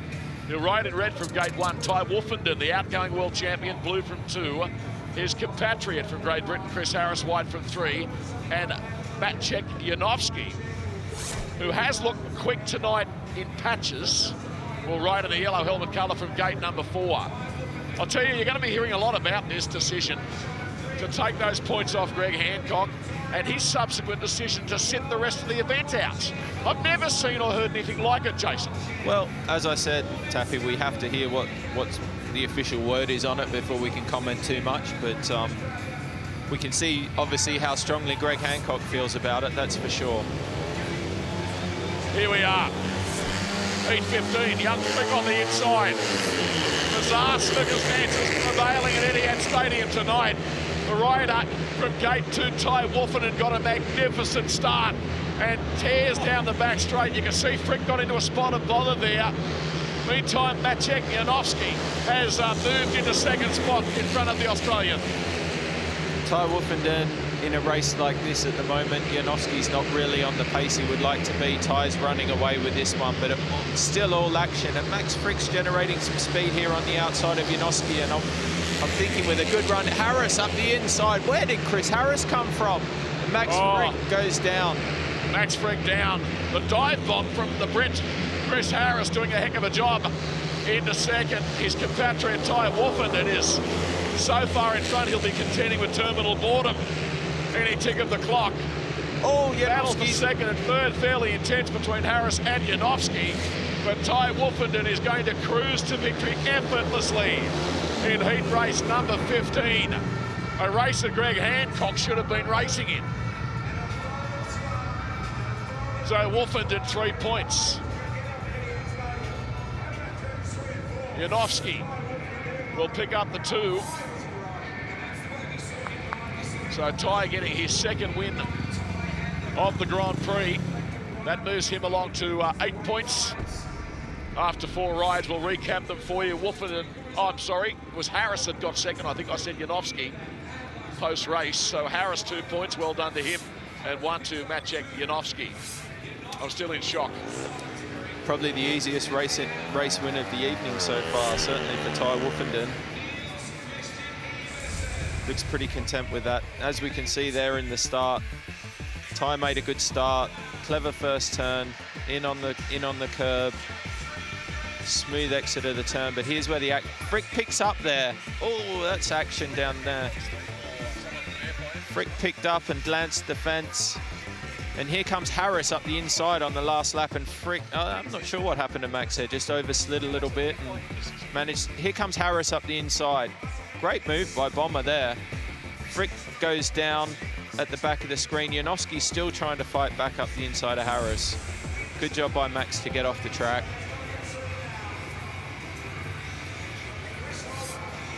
Incredible and unprecedented situation here. Yep, so Wolfenden equal with Zmarzlik on 123 points and Doyle. So you've got 3 riders in contention for the silver medal at this juncture. So for Wolfenden and Zmarzlik, there's a whole lot to ride for at the back end of this meeting. And that man there, Chris Holder, is not too far behind them either. He has been remarkable tonight. Niels Christian Everson has been good too. 6 points so far, red helmet colour gate 1. Chris Holder 8 points, blue gate 2. Andreas Jonsson 5 points. White gate 3. Fredrik Lindgren, his compatriot, 4 points so far in the event, yellow helmet colour on the outside of the start. I still can't believe the FIM's decision to strip Greg Hancock of those points. Very important race here for Chris Holder to cement his position at the top of the scoreboard. Niels Christian Everson, we spoke to him just before, and you could see the pressure that he was under. The tension was there. You could see it in his eyes when he said he needs the points. So the Dane, Everson on the inside. A stellar field here. Chris Holder out of gate number 2. And Chris is fighting for the race lead with Niels Christian Everson. There's nothing between them as they charge down the back straight the first time. The Aussie, though, gains the advantage, heads back onto the main straight, leading by 1 bike length. You can see in the white helmet colour, Andreas Jonsson, very fast again, the Swede. This is some race as they go down the back straight. Great first turn by Chris Holder and Niels Christian Everson, locked together around the first bend. This race isn't over. Niels has got some speed behind Chris, that's for sure. Chris is riding, putting himself on the right part of the track. He's moved out a bit more now to give himself a bit of a gap. But Niels is on the throttle and he's going to have a go up the inside here to see if he can get anything. But Chris Holder at the moment looks pretty quick. Doing a tremendous job, the Australian, looking for his third race win of the night. Niels Christian Everson got good drive off turn 2, but he won't be close enough. And Chris Holder, the 2012 world champion, takes victory with a wheel stander. The crowd going berserk here at Etihad Stadium. Great ride, Chris Holder. He is back to his best tonight. No doubt about it. This is the real Chris Holder. This is a real Chris Holder, and you can see his confidence building with every lap he's doing tonight. I'm so pleased for Chris, for him to be racing and riding the way he is at the moment. Great effort from Chris Holder. It was a tight first turn. He had to put it all on the line there with his bike position. He had to try and get himself across the top of Niels Christian Everson, and he managed to do it. It was a tight back straight, and Chris held on to it. He charged into turn 3 and almost went too wide. So Chris Holder, 11 points for the event thus far. Smarslick in second on 10, then 2 riders, in fact 4 riders on 8 points. Tremendous Grand Prix. And Chris Holder flexing his considerable muscle here tonight. He's just, to me, showing that bit of arrogance that we've seen. Great to see. Look at that. That's tight. Everson's over the curb. Not much between them there. Chris is in a drag race and just managed to pull it past Niels down the back straight. Great racing from those two. At this point here, I thought Chris had gone a little bit too wide. Yeah, and the other guys come back into it, but Chris was managed to be able to get himself back to the inside and start generating his speed again. Andreas Jonsson put Niels Christian Everson under a bit of pressure there on the second lap. But he managed to keep Andreas behind him and tried to chase down Chris Holder. But at the moment, Chris is looking very, very fast and very smooth. He's hitting all the right marks on the track at the moment. And he finally made a start in that race. And that was the only chink in his armor so far, as he hadn't made a start. In that race, he made a great start off gate 2. The momentum is building for the Appin Express. Okay, so the last round of qualifying heats coming your way at Melbourne's Etihad Stadium. And here are the starters. In Heat 17, Matej Zagar, last start winner, red gate 1 from Slovenia. The young Aussie Brady Kurtz, blue gate 2. The Swede Fredrik Lindgren, white gate 3. And Great Britain's Chris Bomber Harris in a yellow helmet colour from gate 4. A win in this race for Zagar will guarantee him a semi-final position. With everything so tight in the point scores, he needs a win here to guarantee himself that starting position in the semi-final. It's a crucial race for the Slovenian. You're looking at Chris Harris.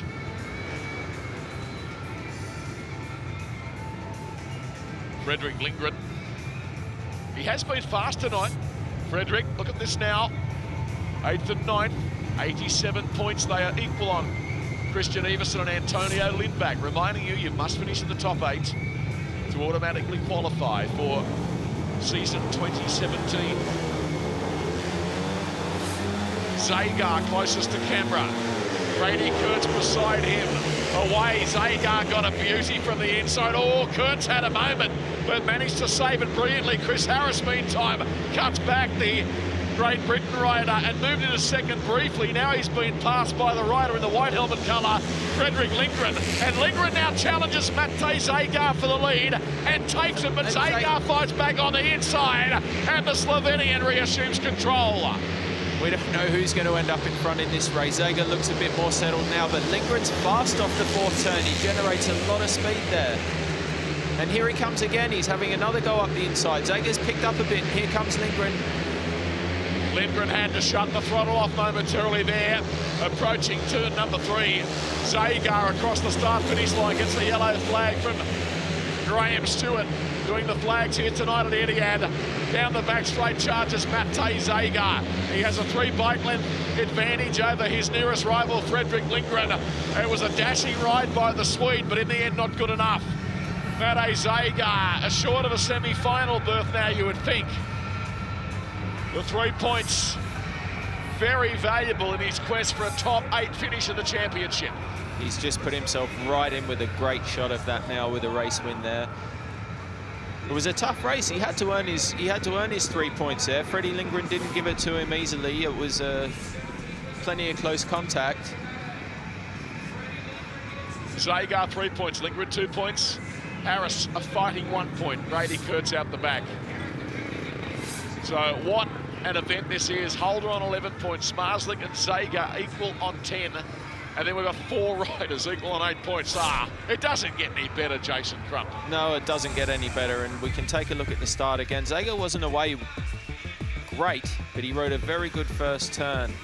Harris has cut right back to the inside there and looks like he's going to get a run, and then all of a sudden Frederick Lindgren comes into the picture on the outside and cut back from the outside and actually managed to dive up the inside of Zagar there, but Zagar cleverly turned the bike back and straightened up on the exit of the second bend there. So tight racing, but once Zagar got 2 laps under his belt and generated a bit of steam, he was able to take it away from Lindgren.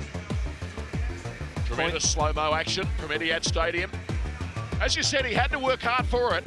He had to work very hard for it. Lindgren was putting him under plenty of pressure, that's for sure, but there we can see the points there. Zagar moves up to 89 in 7th place. Janowski in 8th on 89. Lindgren 9th on 88. Everson 10th on 87. There could be runoffs here tonight, couldn't there? We might get more than 23 heats. Yeah, there could well be runoffs. That looks like young Jack Holder out in yellow in this race. Yeah. So Jack Holder gets his second crack, replacing Greg Hancock, who was scheduled to ride in this race in the yellow helmet colour from 4. So Everson it is in red from 1. His countryman, Hildeman, in blue from 2. And the other Dane, Michael Jepsen Jensen, will ride in the white helmet colour from gate number 3. 3 Danes and the lone Aussie. Jack Holder would bring the roof down if he managed to sneak out here and do something special. But as we said about Zagar in the last race, a crucial race for Everson this time to get himself into the semis. Yeah, Everson has the same pressure on his shoulders that Zagar was forced to soak up in the previous race. So the young Aussie on the extreme outside against the 3 Danes. He spun his wheel at the start when the taste blew. Everson away okay. Jepsen Jensen away better. He goes to the front. Have a look at Jack Holder. He's in the mix having a big go here. Unfortunately, too much of a go. He lost the front end as he approached turns 3 and 4. In the meantime, it is Jepsen Jensen, the race leader, as they head down the back straight. Jack Holder is up okay and moves his bike off the racing line. Great. So Jensen is the leader in advance of Niels Christian Everson.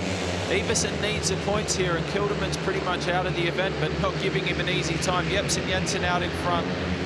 Can't quite stretch on Everson to get away from him, and Niels is now putting him under a bit of pressure for the race win, and with a tremendous drive up the inside from Niels. He's managed to ride a perfectly smooth line around the middle of the corner and right up the inside of Jepsen Jensen. Brilliant speedway, absolutely top shelf speedway. Niels Christian Everson. That was a huge ride from Niels under extreme pressure there. Well done to him. That were points he needed again. He needed those points to put himself back in contention for a top 8 spot. So Zagar initially, and now Niels Christian Everson rising to the occasion.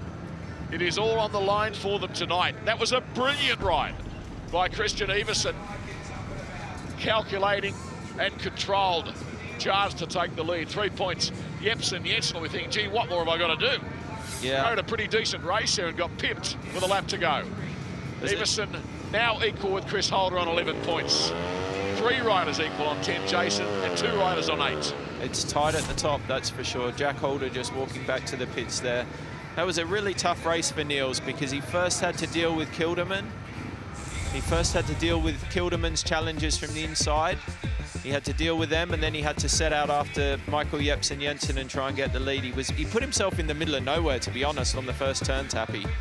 And that was tied up the back straight between the 3 guys at the back. Jack Holder goes down there at the back a shot.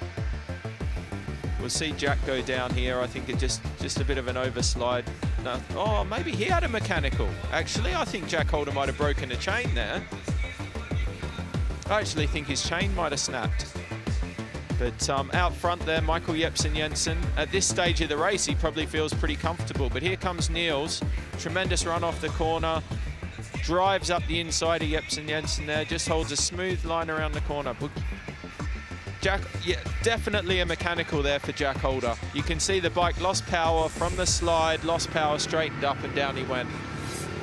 Well picked up, Jason Crump. Niels Christian Eversen, 90 points in the championship. 1 point clear of Mate Zager, Maciej Janowski.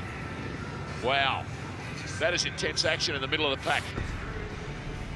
Absolutely, Tappy. Well, Frederick Lindgren's out of it because he's had his 5 rides. The pressure now moves to Maciej Janowski in the last qualifying heat, but we'll deal with race number 19 first. There are the starters on screen. Holder, the Aussie, comes from the outside. He's been able to string together 3 consecutive wins in this Australian FIM Speedway Grand Prix tonight. Mark Webber, former Formula One superstar and now a competitor in the World Endurance Championship. Loves his speedway. He's got a corporate box here tonight. Terrific start there. That was a jump start, that one, Tappy. He's been through the tapes once already, Pavlicki. He's thrown caution to the wind. He's got away with it there, but the referee pulls it back and all 4 riders back. He didn't touch the tapes that time. He tried to, but didn't manage it. We'll watch it from the replay. Yeah, clearly a jump start there from Pavlicki. At that point there, he would have been feeling pretty good. But you can see here the rider in white, Piotr Pavlicki, just anticipated slightly the start. I bet halfway to the first corner, he was feeling pretty happy with himself until he saw the red lights come on.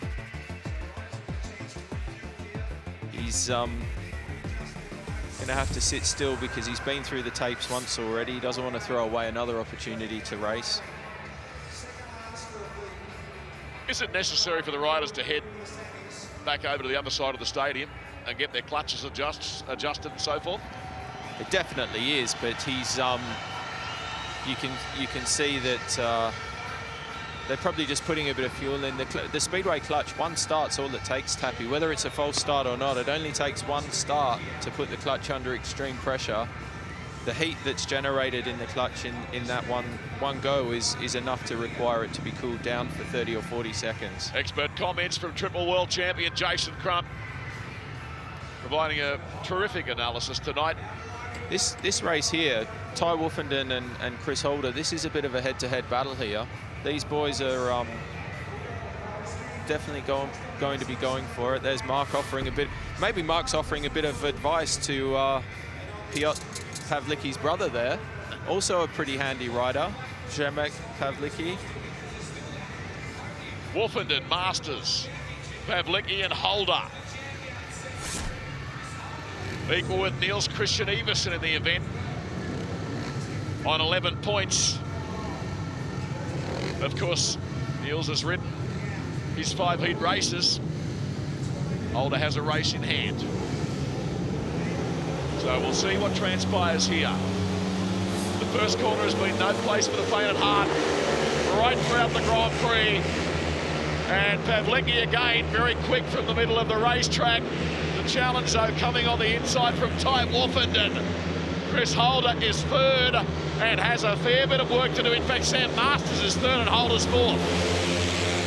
Good first corner from Ty Wolfenden there. Used his experience to ride around the inside, but Pavlicki's not letting him get away. And a tremendous battle at the back as well between Chris Holder and Sam Masters. Ty looks like he's committing himself to the inside of the racetrack at the moment. Pavlicki's trying to generate a bit of speed. He's actually putting Ty under a bit of pressure. Wolfenden the leader. Pavlicki in 2nd, and he is not done with yet. Giving every indication a pass is on if he gets the opportunity. 1 lap to go now of Etihad Stadium. Chris Holder is 3rd. Ty Wolfenden down the back straight the last time. Piotr Pavlicki giving it everything in 2nd, looking for an outside slingshot. Chris Holder. Wolfenden's got him covered. Holder's blown an engine. Chris Holder has blown up 50 metres from the line and was passed by Masters, I think you'll find. Yeah. I'll confirm that. Good ride, Wolfen in the meantime, but Holder didn't need that. Chris Holder certainly didn't need that. Cruel luck there for him. 50 metres from home, smoke just started bellowing from the back of Chris's bike. I don't know what's happened there. Well, it has been a night of high drama, hasn't it? Look at it, it's cooking. Maybe he's cooked the clutch. Plenty of spare components in the pits. Yeah, plenty of spare components in the pits, Taffy. He'll be right. No points for Chris on that occasion, however. 3 points to tie Wolfen, and Pavlicki got 2. And Sam Masters, an unlikely 1 point. Holder had a shot to pieces, 3rd position. And there it is now, so Wolfenton goes to the top of the board as well. You can see from the start here, Ty makes a good start from the inside. Pavlicki's there first, and Ty rides right round the inside, front wheel over the curb all the way. Bit of a pick up off the corner there. Great run up the inside of the back straight. Chris Holder didn't get anywhere near the start he wanted to get off gate 4 there. Probably not the starting position we want this time of the night. But from that point there, Pavlicki looks like he's in a pretty good position, but Ty generated a lot of speed on his exit of the corner. Chris Holder looking down. I actually think what I said about the clutches, I think Chris Holder's burnt the clutch out. The first start of the race, he might have suffered some sort of clutch issue, and maybe he's just slipped the clutch a little bit too much and worn out at the end of the race. We just saw a recap of the top 4 in the championship. Well, I called it a blown engine, so clearly that might not have been the case. I can actually smell that Chris Holder had burnt that clutch out. That is definite. That's a clutch fire. Janowski, you must have the biggest nose in the world. I mean, you can smell it. That's extraordinary, Jason Crump. I'm so impressed. So Janowski will ride in red from gate number 1. Antonio Lindback in blue from 2. Bartos Marslik in white from 3. And Andreas Jonsson in yellow from 4. Crumpy has fallen apart. Pull yourself together, son. Underway, heat number 20. The last qualifying heat, Janowski, the pole. Good start on the inside. Here come the challengers, though, and there are a number of them. Look at this 3-wide speedway as they exit turn number 4. Sensational stuff. Antonio Lindback has gone to the lead. Smarslik is having a big crack. He switches lines, went from the outside to the inside, and he draws level with Antonio Lindback. What about this for speedway? Take a bow, Bartos Smarslik. Lindback comes back up the inside. Smarslik's going to turn it back again and try and return the compliment. And here he comes. No, Lindback can just pull past him. Smarslik's going to go for the big run around the outside now. The other 2 guys, Jonsson and Janowski, not too far away. What a fantastic race, heat number 20. Lindback under siege from Bartos Smarslik. Smarslik inside, the inside or the outside. He cuts back now. The checkered flag is out. Smarslik and Lindback got there. Antonio Lindback, his 2nd win of the night. Great race. Absolutely unbelievable race. The loser there in that is Maciej Janowski. He gets 1 point there. That's no semi-final tonight for Maciej Janowski. And that means no top 8 spot for next year. Not good for him. How good is this sport? What a wonderful product it is. Lindback the winner in heat 20 in advance of Bartos Smarslik. Here we can see the start from Maciej Janowski. Good start from Maciej off the inside. Smarslik's gone straight to the outside. He knows where he wants to be. All of a sudden, Lindback, Smarslik and Janowski are almost 3 wide into turn 3. Lindback rides a great line to pull clear for a little bit, but look at the effort from those 3 up the back straight. Not a lot of room left there. At this point, Janowski's looking pretty good, but all of a sudden Lindback finds that run. Smarslik gets a run. Lindback's out on the fence there. Smarslik does a tremendous cutback here to generate some speed up the inside. Oh, nearly contact there. At that point there, Smarslik goes through on the inside, but just a little bit too wide and allows Lindback to, again, cut back up the inside. These guys, they don't know where to go on the racetrack, because if if you go too tight, somebody will generate the speed on the outside. If you don't get your exit of the corner right and get a run down the straight, the guy that's behind you does a better job, he's going to pass you. Perfectly articulated. The smell of Chris Holder's clutch tappy is wafting through this whole stadium. It's unbelievable. It's definitely a clutch fire. I trust you. I trust you. I mean, seriously, the comment about the big nose, it was just a joke. But there was a time I thought you could have a cigarette under the shower, though. You don't smoke that. That second place to Bartosz Zmarzlik puts him to the top of the leaderboard after our 5 qualifying heats. On 12 points, Ty Wolfenden, Chris Holder, Niels Christian Iversen and Antonio Lindback all equal on 11. Zagar and Michael Jepsen Jensen equal on 10 points. Incredible night of International Speedway, World Championship Speedway. So the top 8, reiterating what I was just saying, Zmarzlik at the completion of his 5 rides on 12. The status quo applying to the remainder now. The 20 qualifying heats are concluded. 11 points, Wolfenden, Holder, Lindback and Niels Christian Iversen. What an event. Zagar, Jepsen Jensen, Pavlicki just a little bit further back. I'm really interested to see what the riders are going to choose here for the gate stats. I don't think there's actually that bad a gate. Gate 1 might have won the race, 1 and 4 actually, but at this stage of the night, 4 looks like it's gone off to me. And I'm not so sure about gate 1 right now either, because the guys off gate 1, they've got to commit so hard to the first turn. You've got to get there, you've got to be prepared to run into the corner with your front wheel over the curb, and almost then straight line up to generate some more speed so you can exit the corner carrying a bit of momentum down the back straight. Definitely going to be some interesting semi-finals coming up here, and still top 8 places to play for a couple of the riders. So track prep won't be long before this is concluded, and we'll be into the semi-finals. We'll be heading down to Steve Brandon right now. Yes, here we are. We're going to talk you through the draw now. So our first choice in semi-final 1, Bartosz Zmarzlik's going to come forward now and make his pick eventually, once he's spoken to Piotr Pawlicki. But Zmarzlik first, Lindback second, Zagar third, and Michael Jepsen Jensen in this one to make the choices first. So Bartosz is now going to come forward and make his pick. Be interesting to see what he takes, but he's going to go straight to the inside, gate 1 in red. So Antonio Lindback will be the next one to come forward. Maybe the race jacket gives it away, but we'll see what Antonio is going to do. Come on, Antonio, let's see what you're going to take. All these choices. He's going to take gate 3 in white. So next to come forward will be Mate Zagar, another solid point scoring effort from him. 30 points in the last 2 Grand Prix and another 10 tonight, so he's had a good finish to the season. He's going to come forward and go in gate 2 in blue. And last but by no means least, no choice, but I hope he takes yellow, because he's not going to have one at all if he doesn't take that. But there he is. Michael Jepsen Jensen is going to be in gate 4 in yellow. So just to recap, semi-final 1, we'll see Bartosz Zmarzlik go out of gate 1 in red, Mate Zagar gate 2 in blue, Antonio Lindback gate 3 in white, and Michael Jepsen Jensen will be in gate 4 in yellow.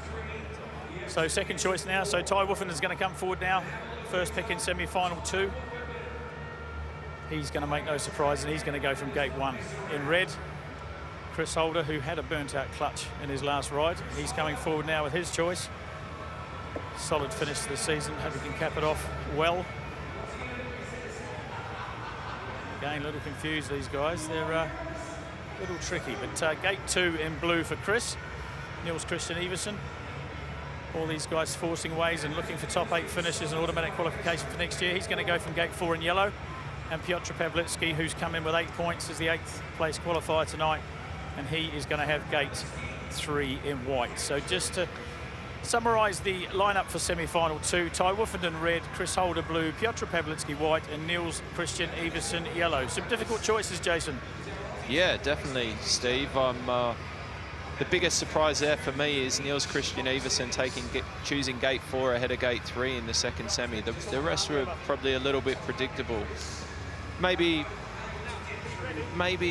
Lindback a little bit taking gate 3 rather than 2, but I guess he's thinking about the run on the way out of, like, the exit of the second turn rather than maybe the entry to the first turn.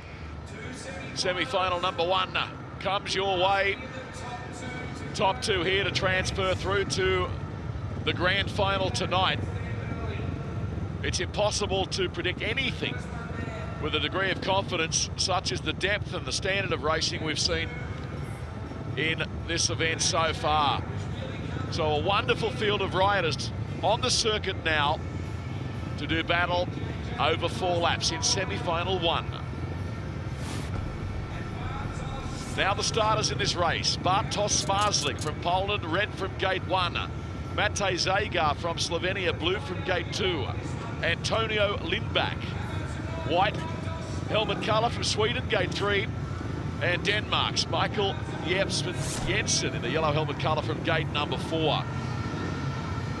All very worthy candidates. Lindback has really fired up, hasn't he? He's looked fantastic tonight. All 4 of these guys in this race, I think we're in for a cracker, because these are 4 of the guys that have ridden out of their skin. Zagar trying to save his Grand Prix place. Zmarzlik's had a few podiums in the Grand Prix, wants to win one outside of Poland. Jepsen Jensen, they're young guys, they're hungry. The commitment's there for everybody to see.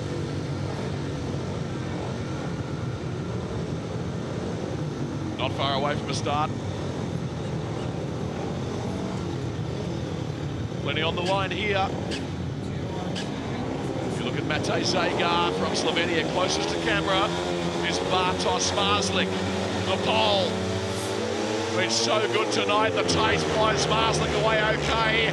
Zagar got the best start of the Slovenian, charges to the race lead. Have a look at Antonio Lindback. The Swede on the outside has found the fast way around Etihad Stadium, and he goes to the front, but the battle is on in earnest here.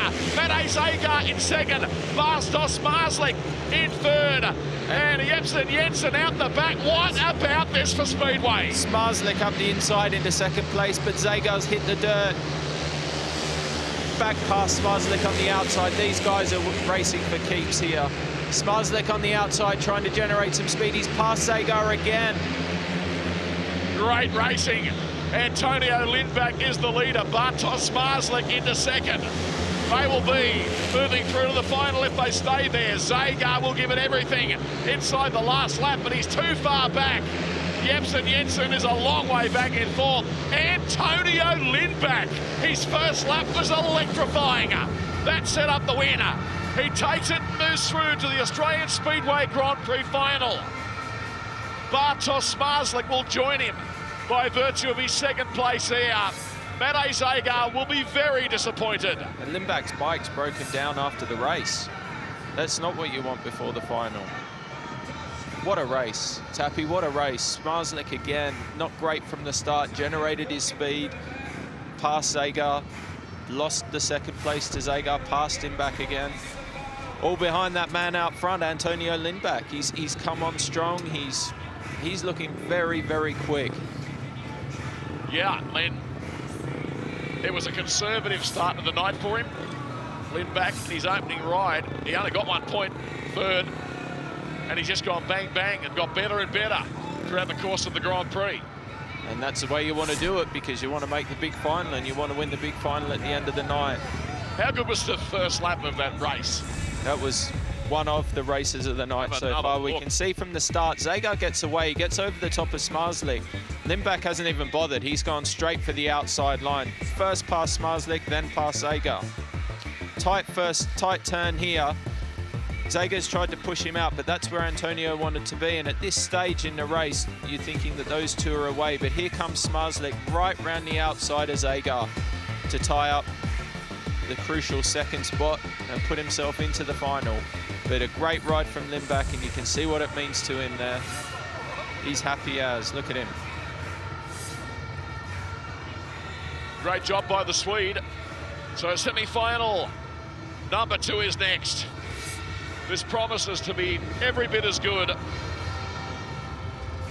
You can see there on the points, Hancock's won at Smarslick, 127 points in second. Wolfenden in third on 126 points. And of course, Ty Wolfenden comes to the starting tapes now to contest semi-final number 2. He's joined by Chris Holder, who will come out of gate 2, both equal on 11 points in the event, as is Niels Christian Iversen, who will start from gate 4. I think the way it stands for Niels, he needs to make the final to get himself a qualification spot. Of course, Pavlicki is the other rider here. And he's been electric off the start at different times tonight, but come on, Chris Holder. Wolfenden on the inside. Oh. Holder didn't get a great start. Oh no, something's gone wrong with his bike. Hasn't red lights on anyway. No, I think Wolfenden jumped the start a little bit there. It couldn't have been Pavlicki again. Couldn't have been him again. Let's wait and see the replays and see what happens, but I'm definitely sure that somebody moved at the start. Here we go. Wolfenden in red. Yeah, little jump from Ty there. Probably just enough to disturb Chris, actually, because Chris is off gate 2 looking over the top of him. Let's look at it again here. Here we go. Ty, yeah, tiny movement from Ty, just enough to put Chris Holder off. So Eagle Eye Crump strikes again. And can smell a burnt clutch at 3,000 paces as well. No, I don't smell any burnt clutches at the moment, but I can see Chris has got his clutch being cooled. So doesn't need that same thing to happen again, that's for sure. Ty Wolfenden showing how edgy he is actually at this part of the night as well, because for Ty to be a bit jumpy at the start, pretty unusual. Ty just getting some words of wisdom from Peter Carlson. And now Wolfenden fires his bike up again and heads around to the start line. Chris Holder, the Australian, is the first rider to make his way back.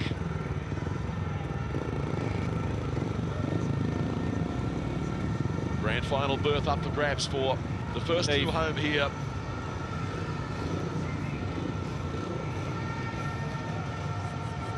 Chris having a look at the state of the track. There's the 7th, 8th, 9th, 10th situation.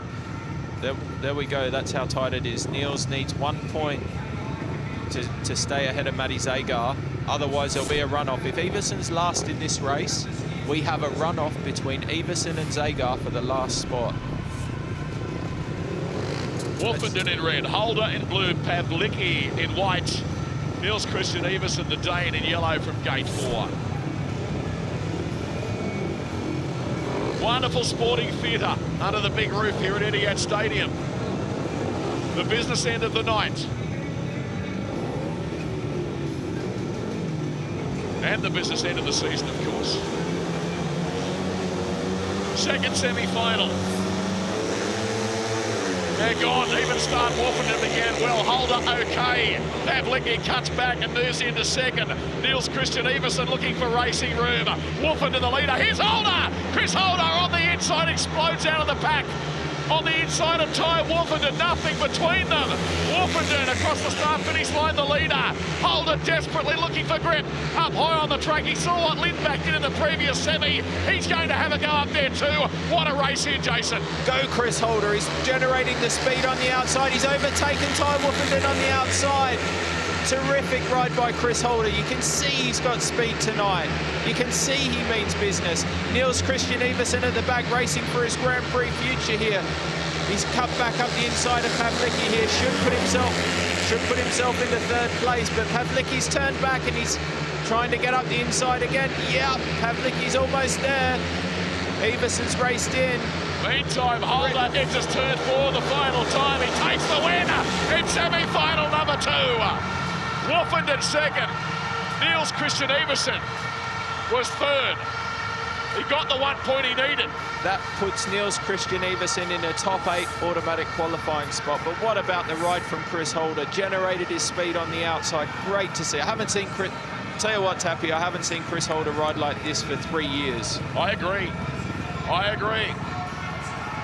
That is undeniable. He is back. The Appin Express. Some wheel stands meantime on the track. As you look at the point score, Holders, Marslick, Lindback, all scoring 14 in the Grand Prix. Wolfenden 13. This has been some event tonight and cannot wait for the final. Chris Holder on screen, winner of semi-final number 2 in sensational fashion. Wolfenden looked good. Chris had to produce something special, and he did. He sure did. Ty got away from the start. Chris actually lifted right at the last instant on the way into the turn. Probably made his decision for him. He had no choice. He just had to go. Great burst of speed from straight round the outside of 2 and put himself in an inside challenge to Ty Wolfenden for the lead. Didn't get it all his own way there, though. What a great run there from Chris. Pavlicki and Everson at the back racing shoulder to shoulder for their point, but Chris Holder there, great run around the outside, generating his speed, and actually pulled away from Ty Wolfenden in the end. It bodes well for Chris Holder heading into the final, that's for sure. There's been so much to enjoy here tonight. I know it's a cliche, it's had it all, but it absolutely has. Well, Greg Hancock has won the World Championship. We are yet to determine who it is that has won the Australian FIM Speedway Grand Prix. Let's head down to Steve Brandon. Okay, thank you very much. Yeah, we're ready for the draw. I think we've got two of the 4 protagonists so far, Chris Holder and Antonio Lindback waiting. Ty Wolfenden's got to come forward yet.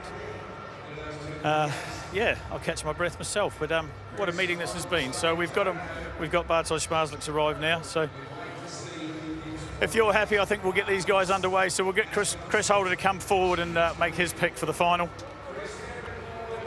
So Chris is going to make his gate choice for the final.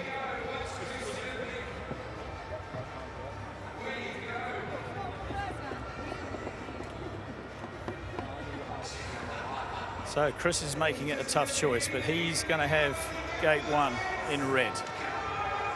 So Antonio Lindback's the second man to choose tonight. He's going to come forward. He's got a white race jacket on. He went from there before. He's going to do it again. Gate 3 in white for Antonio. Bartosz Marslick is next. He's coming forward, and he's going to take gate 2 in blue. And Chris Holder, Ty Wolfenden's going to come forward, and he is going to have, Ty, you're going to have gate 4 in yellow.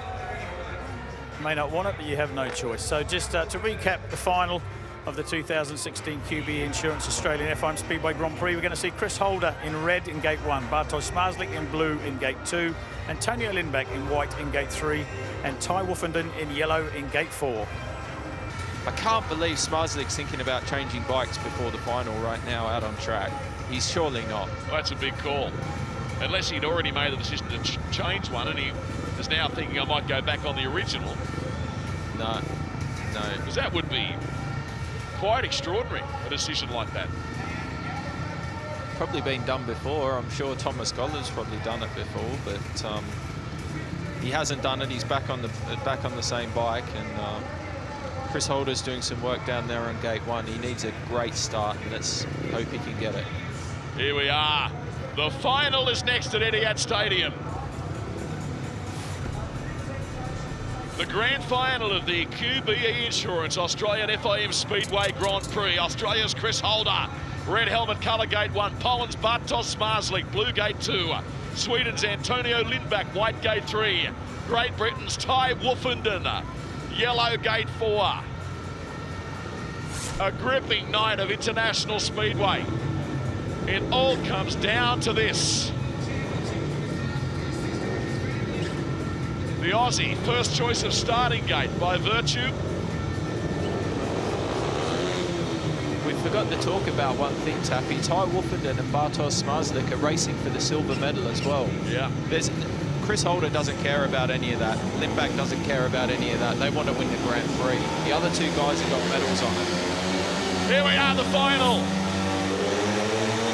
Away, Holder got a very good start on the the inside. Look at Lindback cutting back in the white helmet colour. They are going for it down the back straightaway. The Australian is the race leader, but he's under heavy pressure as they head onto the main straight by Antonio Lindback. Ty Wolfenden looking the goods as well on the inside.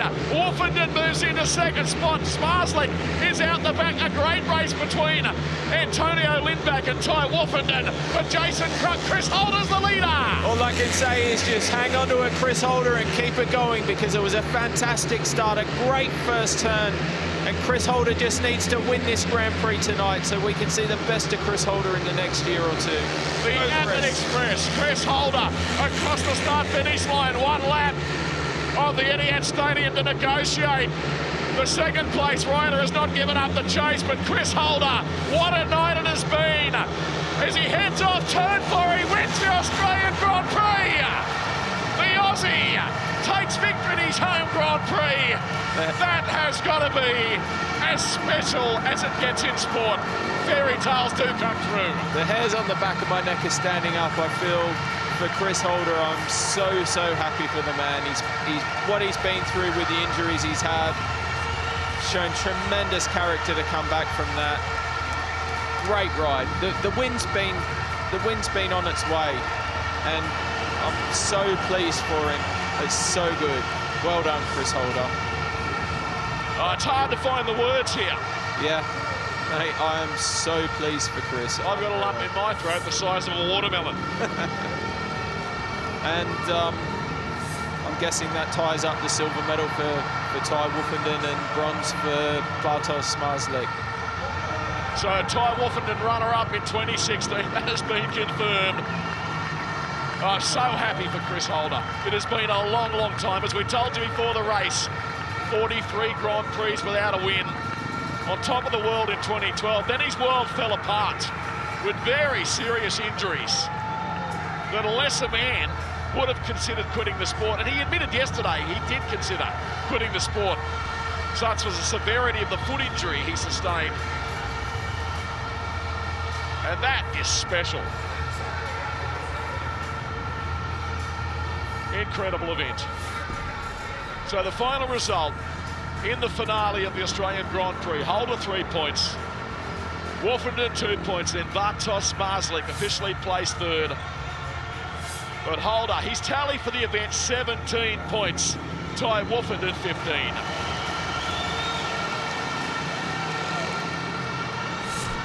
Chris Holder doesn't want to leave the track. He's soaking this up for everything that's worth. I don't blame him. Yeah.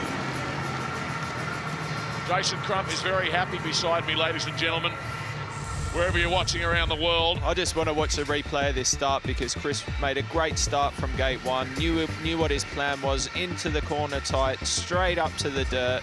At that point, Wolfenden looked like he was in a good spot. Lindback was challenging up the inside. Perfect entry to turn 3, out on the dirt, no mistakes. Working the bike all the way to the corner. Great to see Chris Holder feeling confident enough to get into the turn like that. From that point on, he's actually been a couple of times the only rider during the races that didn't really look like he was going to get past. Awesome effort from him. He got better, Jason, as the night went on, as did Antonio Lindback. Yeah. But Chris was supreme. Chris was supreme, and you know, the first couple of races he rode hard for the points. He didn't make particularly great starts, but he was working on it. He was trying to figure things out and build his momentum up as the night went on. He knew that towards the end of the night, if he was going to get into the main events, that he needed to be making the starts. And as I've said 100 times, I'm just so pleased for him that he was able to do that and put it all together.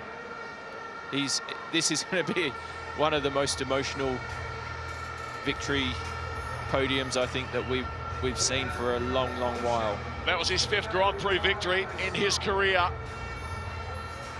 His 23rd final. Oh, the crowd have got their money's worth and then some, haven't they? Do hope you've enjoyed our coverage around the world. It has been an unforgettable night. Absolutely top shelf racing. And once again underlining rather, the spectacle, the pure theatre that is international speedway at the top level. There is nothing else for mine in motorsport that comes close.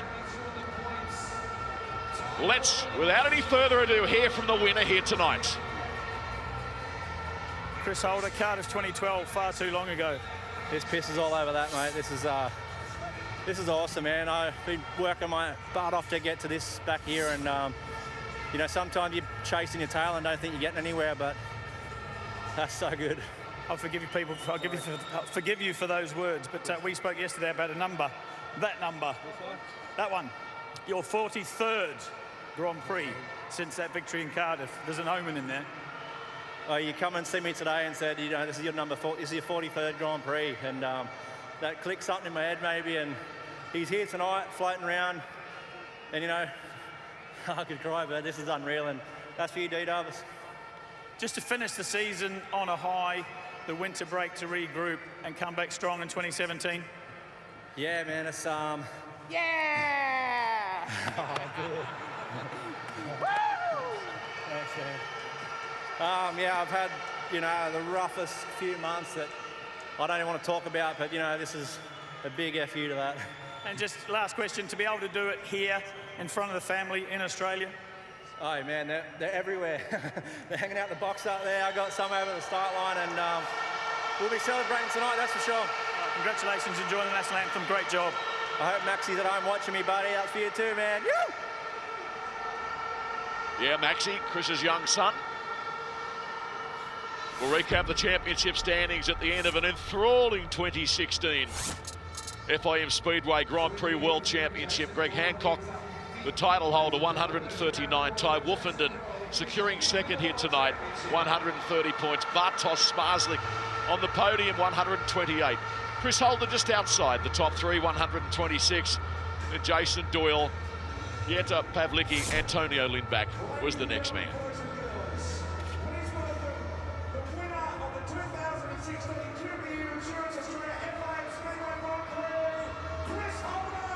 Here's Chris.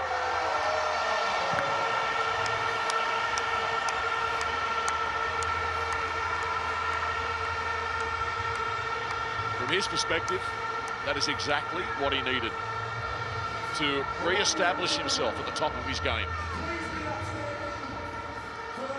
We need to be upstanding, Tappy, for the Australian national anthem. I am standing up, I'm just short.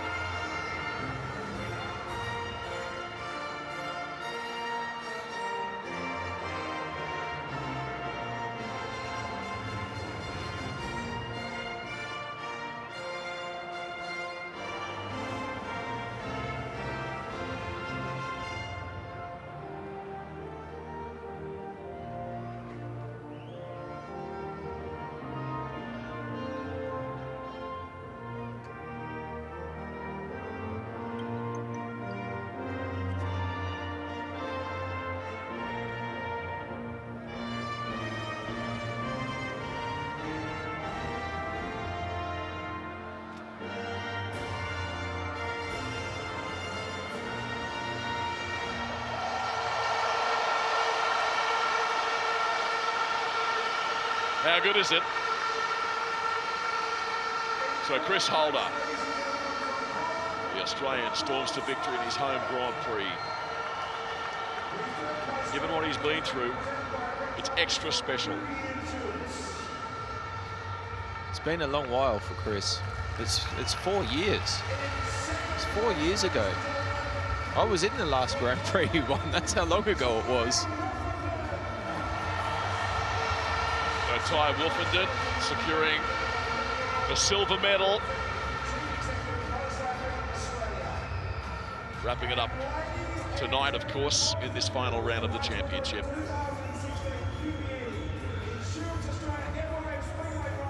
Bartosz Zmarzlik, Jason. Well, he's got some future, the kid. Huge futures. Huge future for him, and you know, he can be very proud. First year in the Grand Prix Series as a full-time rider, and third place, bronze medal. That's a great effort. It's actually a little bit scary how good he's going to be. Yeah, you know, the result's been there this year, and I wish Bartos all the best. He's a great kid, and you know, but you know how it is in sport. You have to back every result up with a better result next year. The poor kid's fourth next year. It's been a bad year for him, but his eyes are forward, and he certainly wants to be progressing all the time. But here's our man, Chris Holder, Australian Speedway Grand Prix winner 2016. I am so proud of Chris. I'm so happy for him. You had a lump the size of a watermelon in your throat. I don't know what I had. I was crazy. Basketball? Bigger. For him, it's just so important. He can now build on that and approach 2017 with more confidence than he's had for several years. Third place in the World Championship in your debut season for Bartosz Zmarzlik. What a great result. Well done. Well done, young man.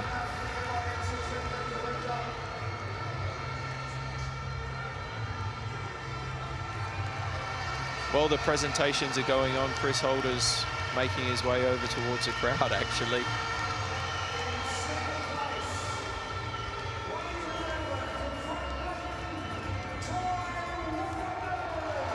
That's good consistency from Ty Wolfenden.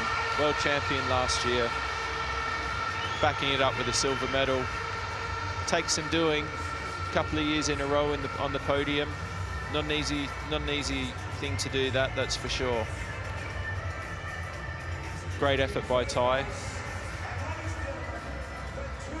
Outstanding effort by Ty Wolfenden, who got a little bit lost the last few rounds leading into this, didn't he? Can I say this, Tappy? Yep. 2016 Speedway World Champion for the fourth time. Mr. Greg Hancock, one of the toughest but fairest competitors I ever raced against, and again, I'm so happy for Greg. Liked by everybody, great ambassador for Speedway, and pretty much a role model for all the younger fellas in the Speedway Grand Prix series. He's a legend. There's no other way of saying it. No doubt about that.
Heartiest congratulations to Greg Hancock.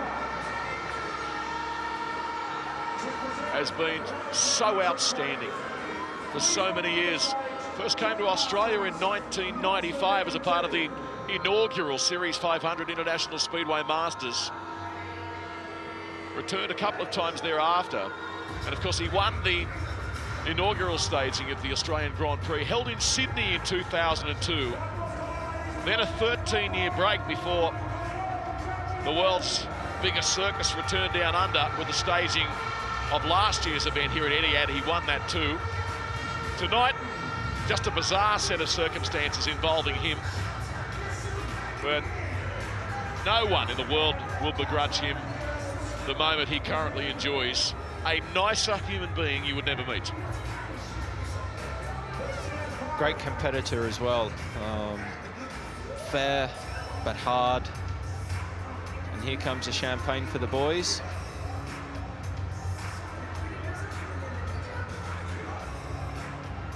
So Greg Hancock, Ty Woofenden, Bartosz Marslik.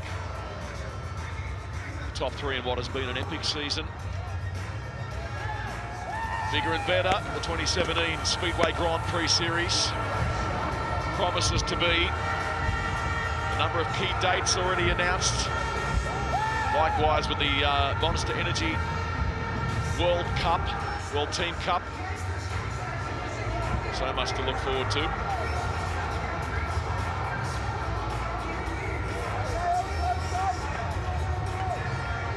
Greg Hancock, the 2016 World Speedway Champion for the 4th time.